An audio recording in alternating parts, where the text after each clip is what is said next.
വറഹ്മത്തുള്ളാഹി അൽഹംദുലില്ലാഹി റബ്ബിൽ ആലമീൻ വസ്സലാത്തു വസ്സലാമു അലാ അഷ്റഫിൽ മുർസലീൻ വഅലാ ആലിഹി വസഹ്ബിഹി അജ്മഈൻ. സൂറത്തുൽ ബഖറയിലെ 40-ാമത്തെ ആയത്ത് മുതലാണ് ഇൻഷാ അല്ലാഹ് ഇതിൽ പറയാൻ പോകുന്നത്. അപ്പോൾ ഇതിൽ സ്വാഭാവികമായിട്ടും ഇനി അങ്ങോട്ട് ചരിത്രം പഠിപ്പിക്കുകയാണ്. അള്ളാഹു വിശുദ്ധ ഖുർആനിലൂടെ ഒരു പക്ഷേ ലോകത്തിൻ്റെ ചരിത്രം തന്നെ എന്ന് പറയാം. ഒരു വലിയ നൂറ്റാണ്ടുകളോളം ഈ ലോകം ഒരു 4000 വർഷം പഴക്കമുള്ള ഒരു ചരിത്രത്തിലേക്കാണ് നമ്മളിനി പോകുന്നത്. അതുകൊണ്ട് തന്നെ കുറച്ചധികം വിശദീകരണം ആവശ്യമാണ്. അപ്പോൾ കുറച്ചധികം വിശദീകരണം ഉണ്ടാകുമെന്ന് ആദ്യമേ മുഖവുര പറഞ്ഞിട്ട് തന്നെ മുന്നോട്ട് പോവാണ്. أعوذ بالله من الشيطان الرجيم بسم الله الرحمن الرحيم يا بني إسرائيل اذكروا نعمتي التي أنعمت عليكم يا بني إسرائيل ബനി ഇസ്രായേൽ, ബനി എന്ന് പറഞ്ഞാൽ മക്കൾ, ഇസ്രായേൽ മക്കൾ, ഇസ്രായേൽ മക്കളെ എൻ്റെ പ്രിയമുള്ള യാ ബനി ഒരു ആദര സൂചകമായി എന്നാലാവട്ടെ എന്ന് പറയുന്ന ഒരു അഭിസംബോധന, എന്ന് അവരെ ഒന്ന് വിളിച്ചുണർത്തുന്ന പോലെ, എന്ന് വിളിക്കുന്ന പോലെ ഒന്ന് വിളിച്ചുണർത്തുകയാണ് അവരെ. യാ ബനി ഇസ്രായേൽ, നേരത്തെ യാ ബനി ആദം, ഞാനും നിങ്ങളൊക്കെ ബനി ഇസ്രായേലിൽ പെട്ടവരല്ല. സംസാരിക്കുന്ന ഞാനും നിങ്ങളും ബനി ഇസ്രായേൽ, എന്നാൽ ബനി ആദമിൽ പെട്ടതാണ്. അതായത് ആദം നബിയുടെ മക്കളാണ്. മാത്രമല്ല ഈ ലോകത്തുള്ള മുഴുവൻ മനുഷ്യന്മാരും ആദം നബിയുടെ മക്കളാണ്. അതായത് ചൈനക്കാരനും ഇന്ത്യയിലെ ഹിന്ദുക്കളും ക്രിസ്ത്യാനികളും ജൂതന്മാരും ഇനി ലോകത്തുള്ള എല്ലാ മനുഷ്യന്മാരും, അത് ഏത് ജാതി വർഗ വർണ്ണ എന്താവട്ടെ, മനുഷ്യനാണോ ഈ ഭൂമിയിൽ മനുഷ്യനായിട്ട് ജനിച്ചിട്ടുണ്ടോ ആ മനുഷ്യനൊക്കെ ആദം അലൈഹി ഇസ്ലാമിൻ്റെ, അതായത് പ്രവാചക പരമ്പരയിലാണ് നമ്മളൊക്കെ, നബിയുടെ മക്കളാണ്. ഓക്കെ, അത് നമ്മൾ ഉൾക്കൊള്ളുക. അങ്ങനെ തന്നെ നമ്മൾ നബിയുടെ മക്കളാണ്, ആദം നബിയുടെ മക്കളാണ് നമ്മൾ. നമ്മുടെ ഉപ്പാൻ്റെ ഉപ്പ നബിയായിരുന്നു, അള്ളാഹുവിൻ്റെ പ്രവാചകനായിരുന്നു. ഇൻഷാ അല്ലാഹ് ഇനി നമ്മൾക്ക് വിഷയത്തിലേക്ക് വരാം. ഇനി യാ ബനി ഇസ്രായേൽ, ഇനി ബനി ഇസ്രായേലിന് എന്താണ് പ്രത്യേകത? അള്ളാഹു ആദരിച്ച ഒരു സമൂഹമായിരുന്നു. എന്തുകൊണ്ടാണ് ആദരിച്ചത്? ഖലീലുല്ലാഹി ഇബ്രാഹിം അലൈഹിസ്സലാം, അള്ളാഹുവിന് ഏറ്റവും ഇഷ്ടപ്പെട്ട പ്രവാചകൻ എന്ന് പറഞ്ഞാൽ ഖലീലുല്ലാഹി ഇബ്രാഹിം അലൈഹി സ്വലാമാണ്. അത് മുഹമ്മദ് നബി സല്ലല്ലാഹു അലൈഹി വസല്ലം ആണ് അല്ല എന്നുള്ള വാദമല്ല.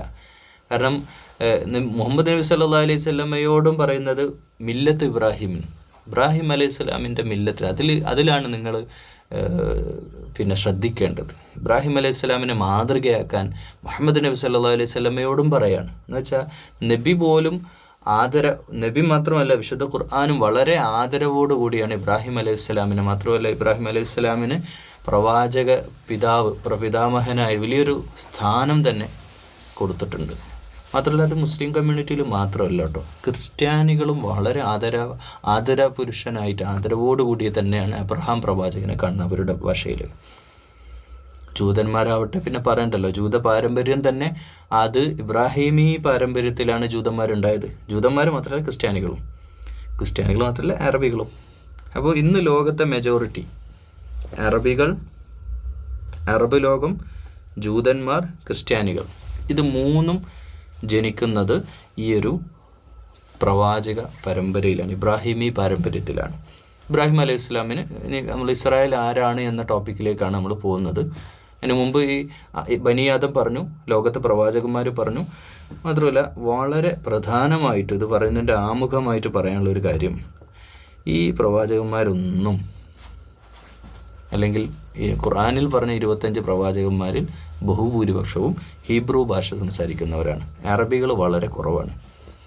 അറബികൾ കുറവാന്ന് മാത്രമല്ല, അറബികളുടെ ഒരു പ്രത്യേകത ഏതുപോലെ എന്നറിയാം. നമ്മളിപ്പോൾ ആരെ കാണുന്ന പോലെ മലയാളികൾ, ഉത്തരേന്ത്യയിലുള്ള വളരെ സാധാരണക്കാരായ ഹിന്ദിക്കാർ, ഇവിടെ പണിയെടുക്കാനൊക്കെ വരുന്ന വളരെ പാവപ്പെട്ട ഹിന്ദിക്കാരെ നമ്മൾ കാണുന്നത് എന്താണ്? നമ്മുടെ ഒരു കാഴ്ചപ്പാടുണ്ട്, അൺകൾച്ചേർഡ് ഒരു സംസ്കാരമൊന്നുമില്ലാത്ത, വെറും വിവരമില്ലാത്ത ഒരു വിവരം കെട്ട മനുഷ്യന്മാർ നമ്മളങ്ങനെ കാണൂല.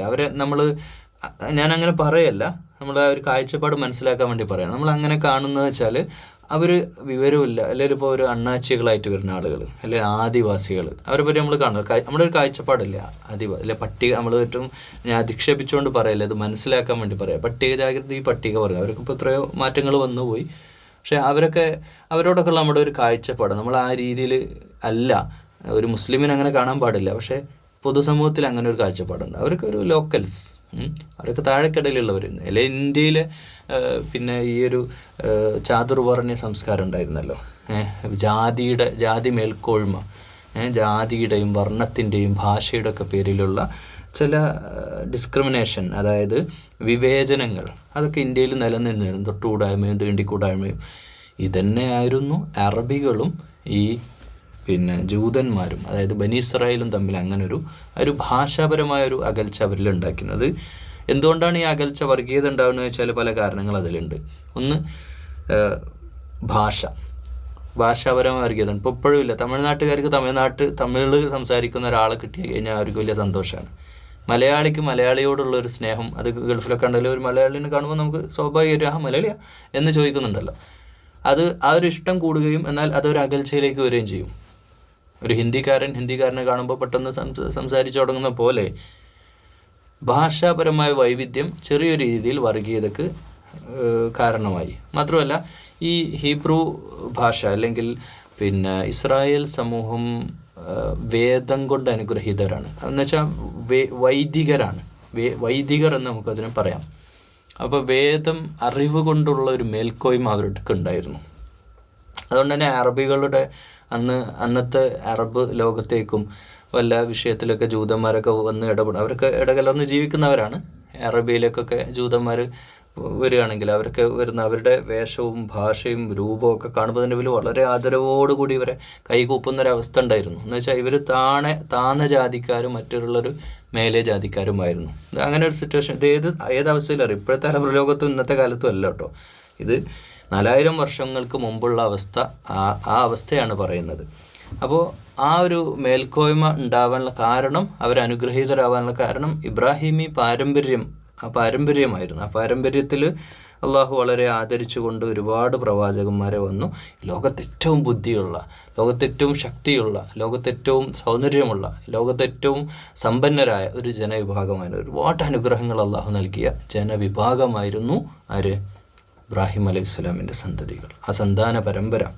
ഇനി ആ പരമ്പര എങ്ങനെയാണെന്ന് നമുക്കൊന്ന് നോക്കാം. ഇബ്രാഹിം അലൈഹി സ്വലാമിൻ്റെ ആദ്യ ഭാര്യ സാറാ ബീവിയും പിന്നെ രണ്ടാമത്തെ ഭാര്യ ഹജറ ബീവി. ഈ രണ്ടാം ഭാര്യ ഉണ്ടാവുന്നത് തന്നെ ആദ്യ ഭാര്യയിൽ മക്കളില്ലാത്തൊരു പ്രശ്നം. പിന്നെ നമുക്കറിയാം ആദ്യ ഭാര്യയിൽ മക്കൾ ഉണ്ടാവുന്നതും പിന്നീട് അവസാന സമയത്ത്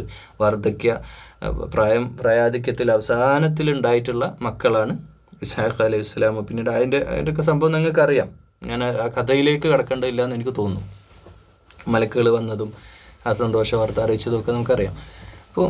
പക്ഷേ ആ മക്കളില്ലാത്ത സമയത്ത് പിന്നെ ഇബ്രാഹിം അലൈഹി സ്വലാമിൻ്റെ യാത്ര, ഈജിപ്തിലേക്കുള്ള, ഫലസ്തീനിലേക്കുള്ള ആ ഒരു പലായനം, അതായത് ദഅവത്ത് ഉദ്ദേശിച്ചുകൊണ്ട് ഈ സത്യപ്രബോധനം, അതായത് തൗഹീദ് എന്നത് ഏകദൈവ വിശ്വാസം ലോകത്ത് കൊണ്ടുവന്നത്, അതായത് അതിൻ്റെ റിനൈസൻസ്, അതിൻ്റെ സംസ്ഥാപനം നടത്തിയിട്ടുള്ളത് ഇബ്രാഹിം അലൈഹി സ്വലാമാണ്. ഇബ്രാഹിം അലൈഹി സ്വലാം അങ്ങനെ ഒരു ഏകദൈവത്വത്തിൻ്റെ സംസ്ഥാപനം നടത്തേണ്ട സാഹചര്യം ഉണ്ടായത് നമ്മൾ ആ പ്രവാചക പരമ്പര എടുത്ത് നോക്കുകയാണെങ്കിൽ ആദം അലൈഹി സ്വലാം കഴിഞ്ഞിട്ട് പിന്നെ നൂഹ് അലൈഹി സ്വലാം വരുമ്പോഴത്തേക്ക് ആയിരക്കണക്കിന് വർഷങ്ങൾ, ഇപ്പോൾ 950 വർഷം പ്രബോധനം നടത്തിയിട്ടാണ് നൂഹ് അലൈഹി സ്വലാമിൻ്റെ കാലഘട്ടത്തിൽ. അപ്പം ആയിരക്കണക്കിന് വർഷങ്ങൾ ഒരു പക്ഷേ കഴിഞ്ഞിട്ടാണ്, അല്ലെങ്കിൽ നൂറ്റാണ്ടുകളുടെ പഴക്കത്തിന് ശേഷമാണ് ഹൂദ് അലൈഹി സ്വലാമും സാലിഹ് നബിയും ഒക്കെ വരുന്നത്. അപ്പോൾ സാലിഹ് നബിയും പിന്നെ അപ്പോൾ ആ ലോകത്ത് അരാമിക് ഭാഷ സംസാരിക്കുന്നവരുണ്ട്, ഹിബ്രു ഭാഷ സംസാരിക്കുന്നവരുണ്ട്, അറബികളുണ്ട്. അപ്പം മെസ്സപ്പൊട്ടോമിയൻ തീരദേശങ്ങൾ, അല്ലെങ്കിൽ നമുക്കറിയാം പഴയകാല അന്ന് മരുഭൂമി എന്ന് പറയാം, ഡെസേർട്ട്, വിശാലമായി പരന്നു നടക്കുന്ന മരുഭൂമി. ഇപ്പോൾ ഈജിപ്ത് അടക്കം, ഈ ഫലസ്തീൻ അടക്കം മരുഭൂമി, എന്നാലോട്ടെ പച്ചപ്പുള്ള സ്ഥലങ്ങളുണ്ട്. ഈ മരുഭൂമിയുടെ ഈ വിശാലമായ, അന്ന് മക്ക എന്നൊന്നും നമുക്ക് പറയാൻ പറ്റില്ല, അന്ന് മക്ക എന്നുള്ള പേര് പോലും ഇല്ല, മദീന എന്നുള്ള പേര് പോലും, അന്ന് ഇജാസ് എന്ന പേരിൽ അറിയപ്പെട്ടു പിന്നീട് അറബ് ലോകത്ത്. അപ്പോൾ അങ്ങനെ ഒരു കൃത്യമായൊരു നാഗരികത ഇല്ല. നമുക്കറിയാം അറബുകളുടെ ജീവിത ശൈലി തന്നെ നാടോടികളായിട്ട് ജീവിക്കുന്ന ഒരവസ്ഥയൊക്കെ ആയിരുന്നു അറബുകൾക്കുണ്ടാകും. നാടോടികൾ മാത്രം, നമ്മളിപ്പം ഇന്ന് നമ്മൾ ഈ കാട്ടിൽ ജീവിക്കുന്ന കാട്ടുവാസികൾ അല്ലെങ്കിൽ എന്നൊക്കെ പറയുന്ന പോലെ നാടോടികൾ എന്ന് പറഞ്ഞ് വളരെ അൺകൾച്ചേർഡ് ആയിട്ടുള്ള വെറും കള്ളും കഞ്ചാവും വസ്ത്രം പോലും ധരിക്കാതെയൊക്കെ നടക്കുന്ന ഒരു അൺകൾച്ചേർഡ് ആയിട്ടുള്ള ഒരു അറബ് ലോകമായിരുന്നു അന്നത്തെ കാലം. വിവരമില്ലാത്തവർ, സംസ്കാരമില്ലാത്തവർ, യാതൊരു ഗോത്ര കുല മഹിമയില്ലാത്ത ഒരു വിഭാഗം, അടുപ്പിക്കാൻ പറ്റാത്ത വിഭാഗം എന്നൊക്കെ നമുക്ക് മലയാളത്തിൽ പറഞ്ഞാൽ അങ്ങനെ ഒരു വിഭാഗമായിട്ടാണ് ആരുടെ കാഴ്ചപ്പാടിൽ? ഇസ്രായേൽ പരമ്പരയിലുള്ള അന്നത്തെ ജൂതന്മാരുടെ കാഴ്ചപ്പാടിലും ക്രിസ്ത്യാനികളുടെയും കാഴ്ചപ്പാടിലും അതൊക്കെ തന്നെ. ഇവർക്ക് വേദപാരമ്പര്യമില്ല, ഒന്നുമില്ല. എന്നാലാവട്ടെ സ്വാലിഹ് നബി അവിടെ വന്നിട്ടുണ്ട്, ഹൂദ് നബി വന്നിട്ടുണ്ട്. ആ ഒരു കാര്യം അവിടെ നിൽക്കുന്നുണ്ട്. മാത്രമല്ല അവിടെയും സംഭവിച്ചത് നമുക്കറിയാം, സാലിഹ് നബിയുടെ ഒട്ടകത്തെ അവർ അറുകൊല ചെയ്തു, അറുത്തു. അപ്പോൾ അതോടുകൂടി അവർക്ക് നാശമുണ്ടായി, ആ ജനത നശിപ്പിക്കപ്പെട്ടു. ആ ഒരു സംഭവത്തോടുകൂടി അവിടെ കഴിഞ്ഞു. പക്ഷേ കാലാന്തരത്തിൽ പിന്നീടുള്ള നൂറ്റാണ്ടുകളിൽ ബഹുദൈവ ആരാധന വളരെ ശക്തി പ്രാപിക്കുകയും പ്രത്യേകിച്ച് അറബ് ലോകം ഒന്നടങ്കം ബഹുദൈവ വിശ്വാസികളായിട്ട് മാറിക്കഴിഞ്ഞു. ഓരോ ഗോത്രത്തിനും ഒരു ദൈവമായിരുന്നു. ഒരു ദൈവമോ അല്ലെങ്കിൽ ഒരുപാട് ദൈവങ്ങളോ, അല്ലെങ്കിൽ ഓരോ കുടുംബത്തിനും ഓരോ ദൈവം. ഗോത്രത്തിൽ കുടുംബങ്ങളുണ്ട്, അവർക്കൊക്കെ ദൈവങ്ങളായിരുന്നു. കുലദൈവങ്ങൾ, കുടുംബദൈവങ്ങൾ, അല്ലെങ്കിൽ കുടുംബക്ഷേത്രങ്ങൾ, അങ്ങനെയൊക്കെയുള്ള ഒരു സാഹചര്യത്തിലൂടെയാണ് ലോകം കടന്നത്. അവിടേക്കാണ്, പ്രത്യേകിച്ച് ഇറാഖിലാണ് ഇബ്രാഹിം അലൈഹി സ്വലാമിൻ്റെ വരവ്. അപ്പോൾ നമുക്ക് ചരിത്രത്തിലേക്ക് ഒരുപാട് അങ്ങോട്ട് ഡീപ്പായിട്ട് പറയുന്നില്ല. നമുക്കറിയാം, ഇബ്രാഹിം അലൈഹി സ്വലാം ജനിക്കുന്നു. ഉപ്പയുടെ ജോലി എന്താണ്? ആസർ ബിംബങ്ങൾ ഉണ്ടാക്കുന്ന ജോലിയാണ്. മാത്രമല്ല അവിടുത്തെ ഒരു വൈദികൻ, അതായത് പൂജാരി കൂടിയാണ്. അങ്ങനെ ബിംബങ്ങൾ നമ്മുടെ കൈകൊണ്ട് ഉണ്ടാക്കുന്ന നമ്മുടെ ദൈവത്തെ ഒരു ഈച്ച വന്ന് മൂക്കിൽ നിന്ന് അതിനാട്ടാൻ പറ്റാത്ത ഒരു സ്വയം സംസാരിക്കാനോ സ്വയം പ്രതികരിക്കാനോ പറ്റാത്തൊരു ബിംബത്തിന് എന്തിനാണ് ആരാധിക്കുന്ന? ചെറുപ്പത്തിൽ ഇബ്രാഹിം അലൈഹി സ്വലാം ചോദ്യം ചെയ്യുന്നു. അങ്ങനെ ആ കഥ അങ്ങനെ വന്ന് അവസാനം പിന്നെ ആ ഒരു വിഗ്രഹങ്ങളുടെ നിങ്ങൾക്കറിയാം ചരിത്രം. ഇബ്രാഹിം അലൈഹി സ്വലാം പിന്നെ വിഗ്രഹത്തെ എല്ലാം തകർത്ത് മെയിൻ വിഗ്രഹത്തിന് അവിടെ മാത്രം ബാക്കി വെച്ചു.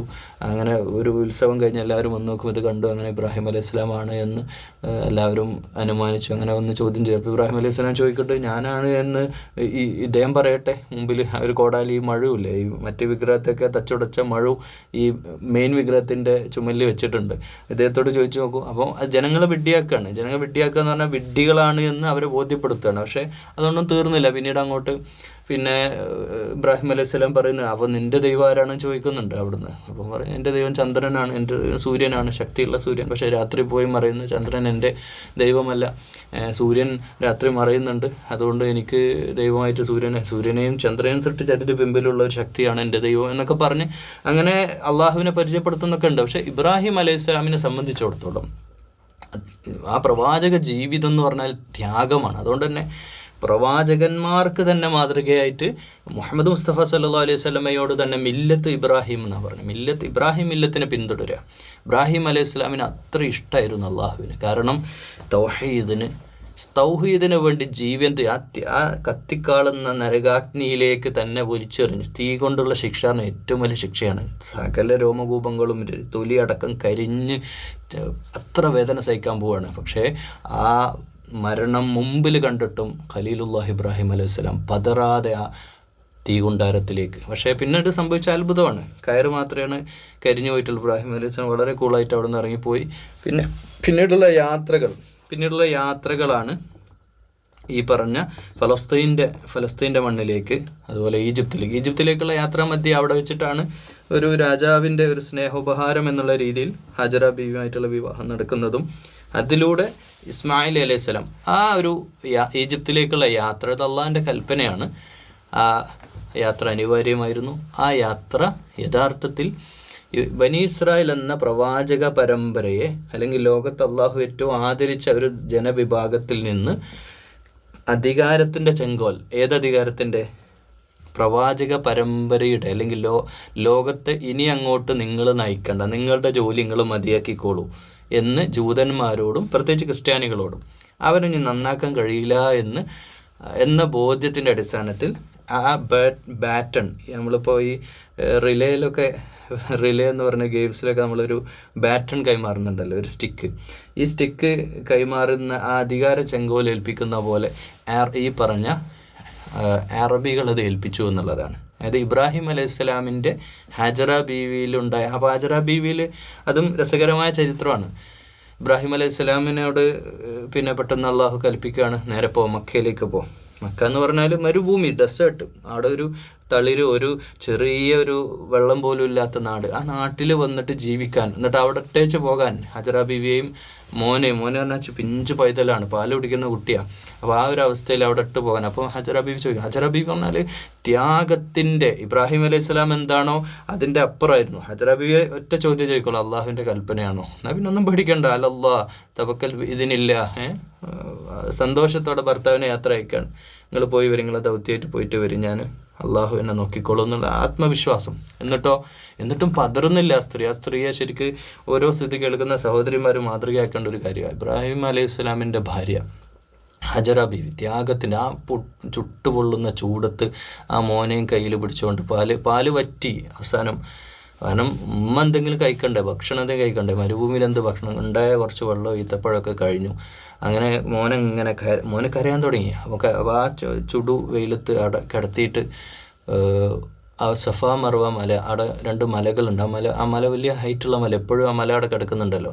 ആ മലയുടെ കുന്നിൻ്റെ മുകളിലേക്ക് പിന്നെ ഇന്നും ഹാജിമാർ യാത്ര ചെയ്യുന്ന, അല്ലെങ്കിൽ അങ്ങോട്ട് സഫാമറ കുന്നിനിടയിൽ നടത്തുണ്ടല്ലോ, വളരെ വേഗതയിൽ വെള്ളം തേടിയുള്ളൊരു യാത്ര, അതിൻ്റെ പ്രതീകാത്മകമായിട്ടാണ് ഈ ഹജ്ജിൽ നടത്തം. അങ്ങനെ ഈ ഒരു വളരെ വേഗതയിൽ തന്നെയാണ്, ഓടുകയാണോ നടക്കുകയാണോ അതിൻ്റെ മധ്യത്തിൽ. അങ്ങനെ പിന്നെ ഒരു ഭാഗത്ത് കയറിയിട്ട് നോക്കുകയാണ്. കാരണം വല്ല യാത്രാ സംഘങ്ങളോ വരുന്നുണ്ടെങ്കിൽ വെള്ളം എന്താ കിട്ടും എന്നുള്ള പ്രതീക്ഷയോടുകൂടി നടക്കുകയാണ്. അങ്ങോട്ട് കയറി നടക്കുന്നു, ഇങ്ങോട്ട് കയറി നടക്കുന്നു. അങ്ങനെ 7ഓളം പ്രാവശ്യം അങ്ങോട്ടും ഇങ്ങോട്ടും നടക്കുമ്പോൾ ഇടയ്ക്ക് വന്നിട്ട് മോനെ നോക്കുന്നുണ്ട്. മോൻ്റെ കരച്ചിലെടുത്തിട്ട് മോനെ താലോലിക്കുന്നുണ്ട്. പിന്നെ കരച്ചിൽ ഒഴിവാക്കാൻ വേണ്ടിയിട്ട് പിന്നെയും നടക്കാൻ പോകുന്നു, പിന്നെയും വരുന്നു. അങ്ങനെ അവസാനം 7ാമത്തെ പ്രാവശ്യം അപ്പോഴും പ്രതീക്ഷ കൈവിടുന്നില്ല എന്നുള്ളത്. നമ്മൾ ഈ അള്ളാഹുവിൻ്റെ കാരുണ്യത്തിൽ അള്ളാഹു നമുക്ക് തരുമെന്നുള്ള കാര്യത്തിൽ പ്രിയമുള്ളവരെ നമ്മൾ പ്രതീക്ഷ, അത് ജീവിതത്തിലും ചരിത്രത്തിലും നമ്മൾ പഠിക്കേണ്ട വലിയൊരു പാഠമാണ്. നമ്മുടെ ജീവിതത്തിൽ അള്ളാഹു തന്ന നിയമത്താണ്. അത് ഒരിക്കലും അള്ളാഹു ഒരു കാര്യം നമുക്ക് വെച്ചിട്ടുണ്ട്, ആ വിധി അൽഹംദുലില്ലാ അത് നമുക്ക് ഹൈറായിട്ട് വരുന്നുള്ള ഉത്തമ ബോധ്യവും വിശ്വാസവും അത് നമുക്ക് എപ്പോഴും ഉണ്ടാവണം. ഇന്ന് നമ്മൾ ജീവിതത്തിൽ ചില പ്രതിസന്ധികളൊക്കെ ഉണ്ടാകുമ്പോഴത്തേക്ക് നമ്മൾ വല്ലാതെ പ്രയാസപ്പെടേണ്ട, നാളെ ഒക്കെ ശരിയാവും, പ്രിയമുള്ളവരെ ഒക്കെ ശരിയാവും. ഈ ഒരു ബോധം നമുക്ക് ഉണ്ടാവണം, ശുഭപ്രതീക്ഷ ഉണ്ടാവണം. ഹജറ ബീവി അത് അള്ള നോക്കിയോളും. ഇബ്രാഹിം അലൈഹി സ്വലാം പോകുമ്പോൾ നിങ്ങൾ ആലോചിച്ചു, ഒരു ഡെസേർട്ടിൽ ആരുമില്ലാത്ത ഒരു നാട്ടിൽ ഒരു ഭാര്യനെ മാത്രം ഉപേക്ഷിച്ചിട്ട് യാത്ര പോവാന്ന് പറയുമ്പോൾ വല്ലാത്തൊരവസ്ഥ തന്നെയല്ലേ. നമ്മൾ ആലോചിച്ചു, ഇത്ര വലിയ വിശ്വാസത്തിൻ്റെ ഉടമസ്ഥനാണ് ഖലീലുല്ലാഹ് ഇബ്രാഹിം. ഖലീലുല്ലാ അള്ളാഹിൻ്റെ ഫ്രണ്ട് എന്നാണ്, സുഹൃത്താണെന്നാണ്. അള്ളാഹുവിന് സുഹൃത്ത്, ഒരു സുഹൃത്തുണ്ടാകുമോ? അത്രയും അള്ളാഹുവിന് ഇഷ്ടമാണ്. അങ്ങനെ ഖലീലുല്ലാഹിയുടെ ഭാര്യ ഹജറ ബീവിയുടെ മോൻ്റെ ഇസ്മായിൽ അലൈഹി സ്വലാം കാലിട്ടടിച്ച വെള്ളം ഇപ്പോഴെത്ര ലക്ഷം, ഒരു ദിവസം തന്നെ 70 ലക്ഷം ലിറ്ററോ എത്രയോ വെള്ളം ഹൈ പവർ മോട്ടോർ ഉപയോഗിച്ചിട്ട് പമ്പ് ചെയ്തിട്ടുണ്ട്. ഇപ്പം എൻ്റെ വീട്ടിൻ്റെ അടുത്തുള്ള ഒരു വീട്ടിൽ 2-3 മോട്ടോർ വെച്ചിട്ട് വെള്ളം എടുത്തതിൻ്റെ പേരിൽ ഇപ്പോൾ അത് വെള്ളം നിന്നുപോയി എന്ന വാർത്ത ഞാൻ അങ്ങനെ കേട്ടപ്പോൾ, ഉമ്മ പറഞ്ഞു കേട്ടപ്പോൾ ഞാനിങ്ങനെ ആലോചിച്ച് നോക്കുകയാണ്. ഈ സംസം കിണറിൽ ഇത്രയേറെ ഹൈ പവർ മോട്ടോർ വെച്ചിട്ട് കണ്ടിന്യൂസ് ആയിട്ട് അടിച്ചിട്ട് ഒരു ലേശം ഒരു അനക്കം അങ്ങോട്ടോ വെള്ളം മാറാതെ അതുപോലെ നമുക്ക് തൗഹീദിൻ്റെ ഏകത വിശ്വാസത്തിൻ്റെ ഇബ്രാഹിമി പാരമ്പര്യത്തിൽ നമ്മൾക്ക് ഓർക്കാനും നമ്മുടെ വിശ്വാസത്തിന് ഉറപ്പുണ്ടാകാൻ അത് മാത്രം പോരെ. സംസം കുടിക്കാത്ത ആരെങ്കിലും ഇത് കേൾക്കുന്നുണ്ടോ എനിക്കറിയില്ല. നമ്മളൊക്കെ ഒരിക്കലെങ്കിലും ആ സംസത്തിൻ്റെ അത് വെള്ളം ചുണ്ടോട് ചേർക്കുമ്പോൾ ഇബ്രാഹിം അലൈഹി സ്വലാമിനെ ഓർക്കണം പ്രിയമുള്ളവരെ. ഈ ഇബ്രാഹിം അലൈഹി സ്വലാമിൻ്റെ പരമ്പരയാണ് ഇന്നത്തെ മുഴുവൻ ലോകത്തെ ക്രൈസ്തവ ലോകവും അതുപോലെ തന്നെ ജൂതവംശവും. ഇന്ന് നടക്കുന്ന ഇസ്രായേലും ഫലസ്തീനിലും നടക്കുന്ന പ്രശ്നങ്ങളൊക്കെ അതിൻ്റെയൊക്കെ ബാക്കി പത്രമാണ്. ഇന്നും അവരുടെ മനസ്സിലുള്ള അറബ് വിദ്വേഷം, അറബികളോടുള്ള അവർ ഇന്ന് ലോകത്ത് വളർന്നതിൻ്റെ പിന്നിലുള്ള ഈഗോ ആണ് ഇതിൻ്റെ പിന്നിലെന്ന് പറഞ്ഞാൽ എത്ര പേര് ഇത് സമ്മതിച്ചിരുന്നറിയില്ല. അത് ചരിത്രപരമായ സത്യമാണ്.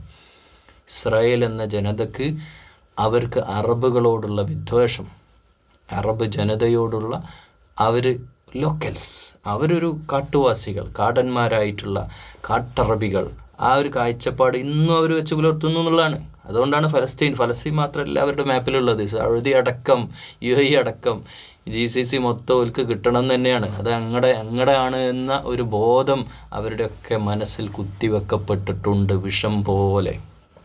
ഒക്കെ വേറെ വിഷയമാണ്. പക്ഷേ നമ്മുടെ വിഷയത്തിലേക്ക് ഒരു യാ ബനി ഇസ്രായേൽ, അള്ളാഹു ഇസ്രായേലിനെ അഭിസംബോധന ചെയ്യാണ്. ഇനി ഇപ്പുറത്ത് അതായത് പ്രവാചക പരമ്പരയെ മുഹമ്മദ് റസൂലുള്ളാഹി സ്വല്ലല്ലാഹു അലൈഹി വസല്ലമയിലേക്ക് ബന്ധപ്പെടുത്തുന്നത് ഇബ്രാഹിം നബിയുടെ ഭാര്യ ഹാജറ ബീവിയുടെ ഈ യാത്ര, മക്കയിലേക്കുള്ള യാത്ര. ആ യാത്രയിൽ ഇബ്രാഹിം അലൈഹിസ്സലാമിൻ്റെ ഭാര്യയിൽ നിന്നുണ്ടായ ഇസ്മായിൽ അലൈഹിസ്സലാം ജനിച്ചു വളർന്ന് വലുതായി കല്യാണം കഴിച്ചത് അറബിയാണ്, ഒരു ജൂതനെയല്ല. അങ്ങനെയാണല്ലോ വരുന്നത്. അങ്ങനെയാണ് അറബ് ലോകത്തേക്ക് മുഹമ്മദ് മുസ്തഫ, അത് അള്ളാഹിൻ്റെ തീരുമാനമാണ്. ഇബ്രാഹിം അലൈഹിസ്സലാമിനെ മക്കയിൽ ജനിച്ച ഇബ്രാഹിം അലൈഹിസ്സലാമിനെ മക്കയിലല്ല, ഇറാഖിൽ ജനിച്ച ഇബ്രാഹിം അലൈഹിസ്സലാമിനെ മക്കയിലേക്കുള്ള ഈ ഒരു യാത്ര നടത്തുമ്പോൾ തന്നെ അള്ളാഹുവിന് തീരുമാനമുണ്ട്. മുഹമ്മദ് മുസ്തഫ സല്ലല്ലാഹു അലൈഹി വസല്ലം ജനിക്കേണ്ട നാട് മക്കയാവണം, അവിടെ ഇസ്മായിൽ അലൈഹിസ്സലാം എത്തണം. ഇസ്മായിൽ അലൈഹിസ്സലാം അറബ് ഗോത്രമായ ജുർഹൂം ഗോത്രത്തിൽ നിന്ന് കല്യാണം കഴിക്കണം. അതിലൂടെ മക്കളായിട്ട് വന്ന് ആ പരമ്പരയിൽ അബ്ദുൽ മുത്തലിബിലൂടെ അബ്ദുൽ മുത്തലിബിൻ്റെ മകൻ അബ്ദുള്ളയിലൂടെ അബ്ദുള്ളയുടെ മകൻ മുഹമ്മദ് മുസ്തഫ ലോകത്തിൻ്റെ റഹ്മത്തുല്ലിൽ ആലമീനായിട്ട് കടന്നു വരണമെന്ന് അള്ളാഹുവിൻ്റെ തീരുമാനമാണ്. മാഷാ അല്ലാഹ്, അല്ലാഹു അക്ബർ, അള്ളാഹു അക്ബർ. അള്ളാഹുവിൻ്റെ തീരുമാനത്തിൻ്റെ ഭാഗമാണ് ഇന്നത്തെ അറബ് ലോകം. കാരണം ജൂതന്മാർക്ക് ഇനി പ്രവാചകന്മാർ കൊടുത്തിട്ട് കാര്യമില്ല. അവരുടെ പണി ഒന്നെങ്കിൽ അവരെന്താ ചെയ്യാന്നറിയോ, ഈ ജൂതന്മാർക്ക് പ്രവാചകന്മാർ വന്ന ചരിത്രത്തിൽ വന്ന പ്രവാചകന്മാരൊക്കെ അവർ മൂസാ നബിയുടെ കാര്യമാവട്ടെ, ഈസാ അലൈഹി സ്വലാമിൻ്റെ കാര്യം മാത്രം എടുക്കുക, ഇവരത് അംഗീകരിക്കൂല. ഇനിയിപ്പോൾ വന്നാൽ തന്നെ അവർ ഭയങ്കര ധിക്കാരികളായ ജനതയാണ്, അതിബുദ്ധിമാന്മാരുമാണ്. അവരെ സംബന്ധിച്ചിടത്തോളം പ്രവാചകന്മാർ എത്രയോ പ്രവാചകന്മാർ, അപ്പോൾ അത് ഇതിൽ ചരിത്രത്തിൽ നമ്മൾ പറഞ്ഞ 25 പ്രവാചകന്മാരല്ല കേട്ടോ, അല്ലാത്ത ഒരുപാട് പ്രവാചകന്മാർ അവർ കൊന്നിട്ടുണ്ട്. കൊന്ന ചരിത്രം, അവർ കൊലപാതക ചരിത്രം, ക്രിമിനൽസുകളായിരുന്നു അവരുടെ മക്കൾ. നല്ലൊരു ശതമാനം അങ്ങനെ ഉണ്ട്. അവരുടെ അധികാരം, അവരുടെ മേലാളത്വം, രാഷ്ട്രീയ സാമ്പത്തിക മേധാവിത്വത്തിന് വിലങ്ങുതടിയായിട്ടുള്ള എന്ത് കാര്യം ഉണ്ടല്ലോ അവർ മുളയില നുള്ളിക്കളയും. അത് പ്രവാചകനായാലും എന്ത് വിഷയമായാലും. മാത്രമല്ല വന്ന വേദത്തെ ജൂത പുരോഹിതന്മാർ എങ്ങനെ ഉപയോഗിച്ചത്, അവരെല്ലാം ഇപ്പം മദ്യം ഹലാലാക്കി. അങ്ങനെ അവർക്ക് എന്താണോ തോന്നുന്നത് അവരതൊക്കെ മാറ്റം ചെയ്യും. ഈ മതപുരോഹിതന്മാർ അവരുടെ ഇഷ്ടത്തിനനുസരിച്ച് വേദങ്ങളെ, ഈസാ നബിയുടെ ഇഞ്ചീലിനെ, മൂസാ അലൈഹി ഇസ്ലാമിൻ്റെ തൗറാത്തിനെ ഇതൊക്കെ മാറ്റിമറിച്ചു എന്നുള്ളതാണ്. അതാണ് ഇസ്രായേലിൻ്റെ ചരിത്രം. അതായത് ഒരു നാണയത്തിൻ്റെ 2 വശം എന്ന് പറഞ്ഞ മാതിരി ഇസ്രായേൽ എന്ന് പറഞ്ഞാൽ പുണ്യപ്രവാചകന്മാരുടെ ഇബ്രാഹിമി പാരമ്പര്യത്തിലൂടെ ഇസാഖ് നബിയുടെ ഒരു വിളിപ്പേര് തന്നെയായിരുന്നു ഇസ്രായേൽ എന്ന് പറഞ്ഞാൽ. പിന്നെ അങ്ങോട്ട് യാക്കൂബ് നബിയുടെ 12 മക്കൾ, അതായത് യൂസുഫ് നബി അടക്കമുള്ള 12 മക്കളുടെ 12 ഗോത്രങ്ങൾ, അതിൻ്റെ ഉപഗോത്രങ്ങൾ, അതിലെ കുടുംബങ്ങൾ, അതിൻ്റെ പരമ്പരയാണ് ഇസ്രായേൽ. പുണ്യപ്രവാചക പരമ്പരയാണ് സത്യം പറഞ്ഞാൽ. പക്ഷേ പറയാതിരിക്കാൻ നിർവാഹമല്ല. ഖുർആൻ തന്നെ പറഞ്ഞതാണ് ഇവർ വൃത്തികെട്ടൊരു സമൂഹമായിരുന്നു. ഏതർത്ഥത്തിൽ? ദൈവിക ധിക്കാരത്തിന്. ഇവരൊക്കെ തൗഹീദിൻ്റെ ആൾക്കാരാട്ടോ, ഏകദൈവ വിശ്വാസികളാണ് ഇവരും ക്രിസ്ത്യാനികളും. ഇന്ന് ലോകത്തുള്ള ബഹുഭൂരിപക്ഷം വിശ്വാസികളും മുസ്ലിങ്ങളിപ്പം 800 കോടിയിൽ 200 കോടി മുസ്ലിങ്ങൾ, ബാക്കി ബഹുഭൂരിപക്ഷം ക്രിസ്ത്യാനികൾ, പിന്നെ ജൂതന്മാർ. ഇവരൊക്കെ ആരാണ്? ഏകദൈവ വിശ്വാസികളാണ്. പക്ഷേ അവരുടെ ജീവിതത്തിലേക്ക്, നിത്യജീവിതത്തിൻ്റെ വിഷയത്തിലേക്ക് അള്ളാഹുവിൻ്റെ നിയമങ്ങൾ അവർ പാലിച്ചില്ല എന്നത് മാത്രമല്ല, പ്രവാചകന്മാരെ കൊന്നുകളയുകയും ചെയ്തു എന്നുള്ളതാണ്. അതാണ് ഇവർ ചെയ്ത അപരാധം. ഓക്കെ, ഇനി നമുക്ക് വർഗീയതയുടെ കഥ പറയാം. വർഗീയതയുടെ കഥ ഇപ്പോൾ നമ്മൾ കേരളത്തിൽ തന്നെ എടുക്കുകയാണെങ്കിൽ 4 ജാതികൾ, പിന്നെ അതുപോലെ വർണ്ണവിവേചനം, തൊട്ടുകൂടായ്മ, തീണ്ടിക്കൂടായ്മ, ഞാൻ വലിയവൻ, ഞാൻ മേലാളൻ, നീ അധമൻ, നീ താഴെയുള്ള ആൾ എന്നുള്ളൊരു ബോധം മുൻകാല ഒരു 100 നൂറ്റാണ്ട് മുമ്പുള്ള കേരളം എടുത്തു നോക്കുകയാണെങ്കിൽ അങ്ങനെ ഉണ്ടായിരുന്നു. അങ്ങനെയുള്ള ലോകത്താണ് നമ്മുടെ നാട്ടിലതൊക്കെ ഉണ്ടായിരുന്നു. പിന്നെ മേലാളൻ പോകുന്ന വഴിയിൽ കീഴാളൻ പോകാൻ പാടില്ല. വഴിയിലൂടെ മാത്രമല്ല, വഴിമാറി പോകണം. കണ്ണിൻ്റെ മുമ്പിൽ കണ്ടുകൂടായ്മ വരെ ഉണ്ടായിരുന്നു, കാണാൻ പോലും പാടില്ലായിരുന്നു. അവർ ഒളിച്ചിരുന്ന് പോകണമായിരുന്നു. ഒക്കെ ചരിത്രമാണ്. ഇന്ത്യയിലേക്ക് എടുക്കുകയാണെങ്കിൽ ഇതേ ചരിത്രം തന്നെയാണ്. അപ്പോൾ ഈ ഒരു കാഴ്ചപ്പാടുന്നുണ്ട്. ഇനിയിപ്പോൾ അതൊന്നുമില്ല എന്നിപ്പോൾ നമ്മളിപ്പോൾ വിചാരിക്കുക, നമ്മളിപ്പോൾ ഒരു ഉത്തരേന്ത്യയിലെ ഒരു പണിക്കാർ ഇവിടെ ഒന്ന് ജോലി ചെയ്യുമ്പോൾ നമ്മൾ അവരെ പറ്റി ഉള്ളതല്ല, എന്നാലും മനസ്സിലാക്കാൻ വേണ്ടി പറയാം, അത്രക്കും ഒരു ഇവരെത്താ എന്തോ ഒരു കൾച്ചറില്ലാത്ത, ഇവർ വിദ്യാഭ്യാസം ഇല്ലാത്ത ഒരു വിഭാഗം എന്ന് നമ്മൾ കാണുന്നില്ലേ, അല്ലെങ്കിൽ ആദിവാസികൾ. അപ്പോൾ നമുക്ക് അവരെ അപ്പം അവരെ ഒരു സുപ്രീമായിട്ട് വരുമ്പോൾ ഇപ്പോൾ നമ്മുടെ ഇന്നത്തെ രാഷ്ട്രപതി അതായത് വർണ്ണപരമായിട്ട് നമ്മളിപ്പോൾ കറുത്തൊരു രാഷ്ട്രപതി വരുമ്പോൾ ഇതെന്താ? അപ്പോൾ വെളുത്തവനായ ആളുകൾ ചിന്തിക്കുകയാണ്, അതായത് വർണ്ണവിവേചനം സ്വഭാവത്തിൽ ചിന്തിക്കുന്ന ആളുകൾ. അതുപോലെ തന്നെ ഭാഷാപരം, ഇപ്പോൾ തമിഴ്നാട്ടുകാർ കുറച്ചുകൂടെ ഭാഷാപരമായിട്ടൊരു വർഗീയതയല്ല, അത് ഒരു മണ്ണിൻ്റെ മക്കൾ വാദമാണ്. ഞങ്ങളുടെ ഭാഷയാണ് ഇത്രയും പ്രാചീന സംസ്കാരം, ഞങ്ങളുടെ ഒരു ഭാഷ, അങ്ങനെ ഒരു സംസാരം. അപ്പോൾ മലയാളിയോട് കാണിക്കുന്ന ഒരു അധിക സ്നേഹം, ഇതൊക്കെ വർഗീയതയിലേക്ക് വിരൽ ചൂണ്ടുന്ന ഒരു സംഗതിയാണ്. നമ്മൾ ലോകത്തെല്ലാ മനുഷ്യന്മാരും ഒരു ദൈവത്തിൻ്റെ, ഒരു പടച്ചവൻ്റെ, ഒരു റബ്ബിൻ്റെ, ഒരു അള്ളാഹിൻ്റെ മക്കളാണ്. അള്ളാഹിൻ്റെ മക്കളല്ല, അള്ളാഹ് സൃഷ്ടിച്ച ആദം അലൈഹി ഇസ്ലാമിൻ്റെ ഒറ്റ വ്യക്തിയുടെ മക്കളാണ്. ഹവ്വ ദമ്പതി മക്കളാണെന്നുള്ളൊരു കാഴ്ചപ്പാടിൻ്റെ അപ്പുറത്തേക്ക് മാനവ സൗഹൃദവും മാനവ ഐക്യവും ആണ് ഇസ്ലാം പറയുന്നത്. പക്ഷേ അതിന്ന് വഴിവിട്ടുള്ള ചിന്താധാരകൾ നമ്മുടെ രാജ്യത്ത് ഇപ്പം തന്നെ നമ്മൾ ആലോചിച്ച് നോക്കൂ. ഇവിടെയുള്ള ചില ഫാഷിസ്റ്റ് ശക്തികളൊക്കെ മുസ്ലിങ്ങൾ പോകണം, അവർ ക്രിസ്ത്യാനികൾ പോകണം, അല്ലെ മറ്റ് ഈസങ്ങളൊക്കെ പോകണം, ഞങ്ങൾ മാത്രമേ ഇവിടെ പാടുള്ളൂ എന്നൊക്കെ ഞങ്ങളുടെ ഒരു വാദമൊക്കെ നടത്തുന്നുണ്ട്. അപ്പം ഇത് മതപരമായ വർഗീയത, രാഷ്ട്രീയമായ വർഗീയത, ഭൂപ്രദേശങ്ങളുടെ വർഗീയത, വർണ്ണപരമായിട്ടോ സാമ്പത്തിക അസമത്വം, അതിൻ്റെ പേരിൽ വർഗീയത, ഇതൊക്കെ നമ്മുടെ നാട്ടിലൊക്കെ ഉള്ളതാണ്. ചില ആളുകൾക്കുള്ളിൽ ഉപബോധ മനസ്സിലെങ്കിലും അതൊക്കെ ഉണ്ട്. അതൊക്കെ പലപ്പോഴും ഫേസ്ബുക്കിലും യൂട്യൂബിലും അല്ലെങ്കിൽ ട്വിറ്ററിലും അല്ലെങ്കിൽ ഇൻസ്റ്റയിലും ഒക്കെ അവരൊക്കെ പോസ്റ്റ് ചെയ്യുന്ന പോസ്റ്റുകളിൽ വരെ അവരുടെ നിലപാടുകളിലൊക്കെ അതൊക്കെ മെല്ലെ മെല്ലെ പുറത്ത് വരാറുണ്ട്, മലയാളികളുടെ അടക്കം. അപ്പോൾ ഈ ഒരു സ്വഭാവത്തെ നമ്മൾ നേരെ ജൂതന്മാരിലേക്ക് വെക്കാം. ജൂതന്മാരെ സംബന്ധിച്ചിടത്തോളം അറബ് ലോകം എന്ന് പറഞ്ഞാൽ അവരൊന്നും പ്രവാചക പാരമ്പര്യമില്ലാത്ത, ഞങ്ങളെപ്പോലെ ഉന്നതരായാലും അവർക്ക് താഴ്ന്ന ജാതിക്കാരാണ്. ഞങ്ങളൊക്കെ ഉന്നത ജാതിക്കാരാണ്, ഞങ്ങളൊക്കെ വൈദികരാണ്.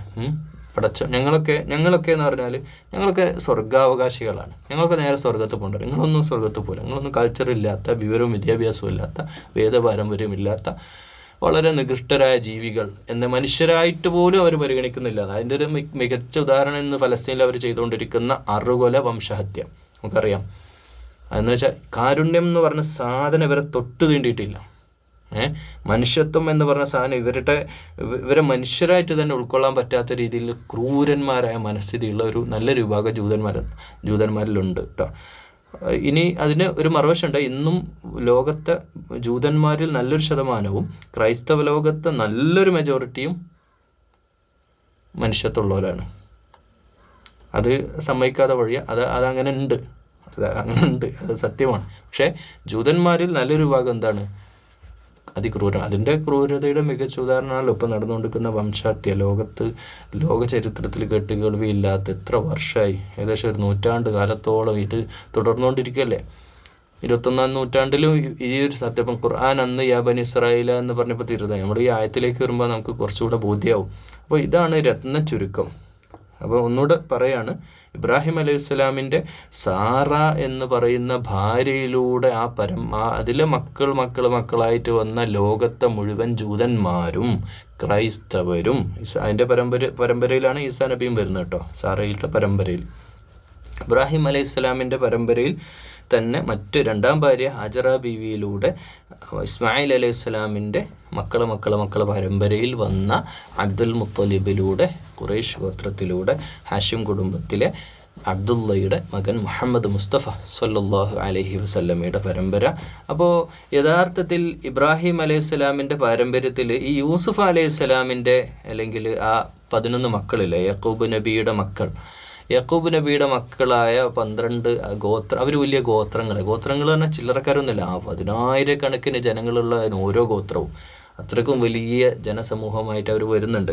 അപ്പം ഈസാ നബിയുടെ കാലഘട്ടത്തിൽ ഈസാ നബി വരുന്നത് അവർക്ക് അംഗീകരിക്കാൻ പറ്റാതെ, ഈസാ നബി അവർ അംഗീകരിക്കാൻ തന്നെ പ്രയാസപ്പെട്ടതിൻ്റെ കാരണം ഹിബ്രു ഭാഷയായിരുന്നില്ല, അരാമിക്, മറ്റൊരു ഇവരുടെ കുലത്തിലും ജാതിയിലും അല്ലാത്തവരൊക്കെ ഇവർ പുറന്തള്ളും. അതാണ് ഇവർ. മാത്രമല്ല ഈസാ അലൈഹി സ്വലാം ഏകദൈവത്വമാണ് പറഞ്ഞത്.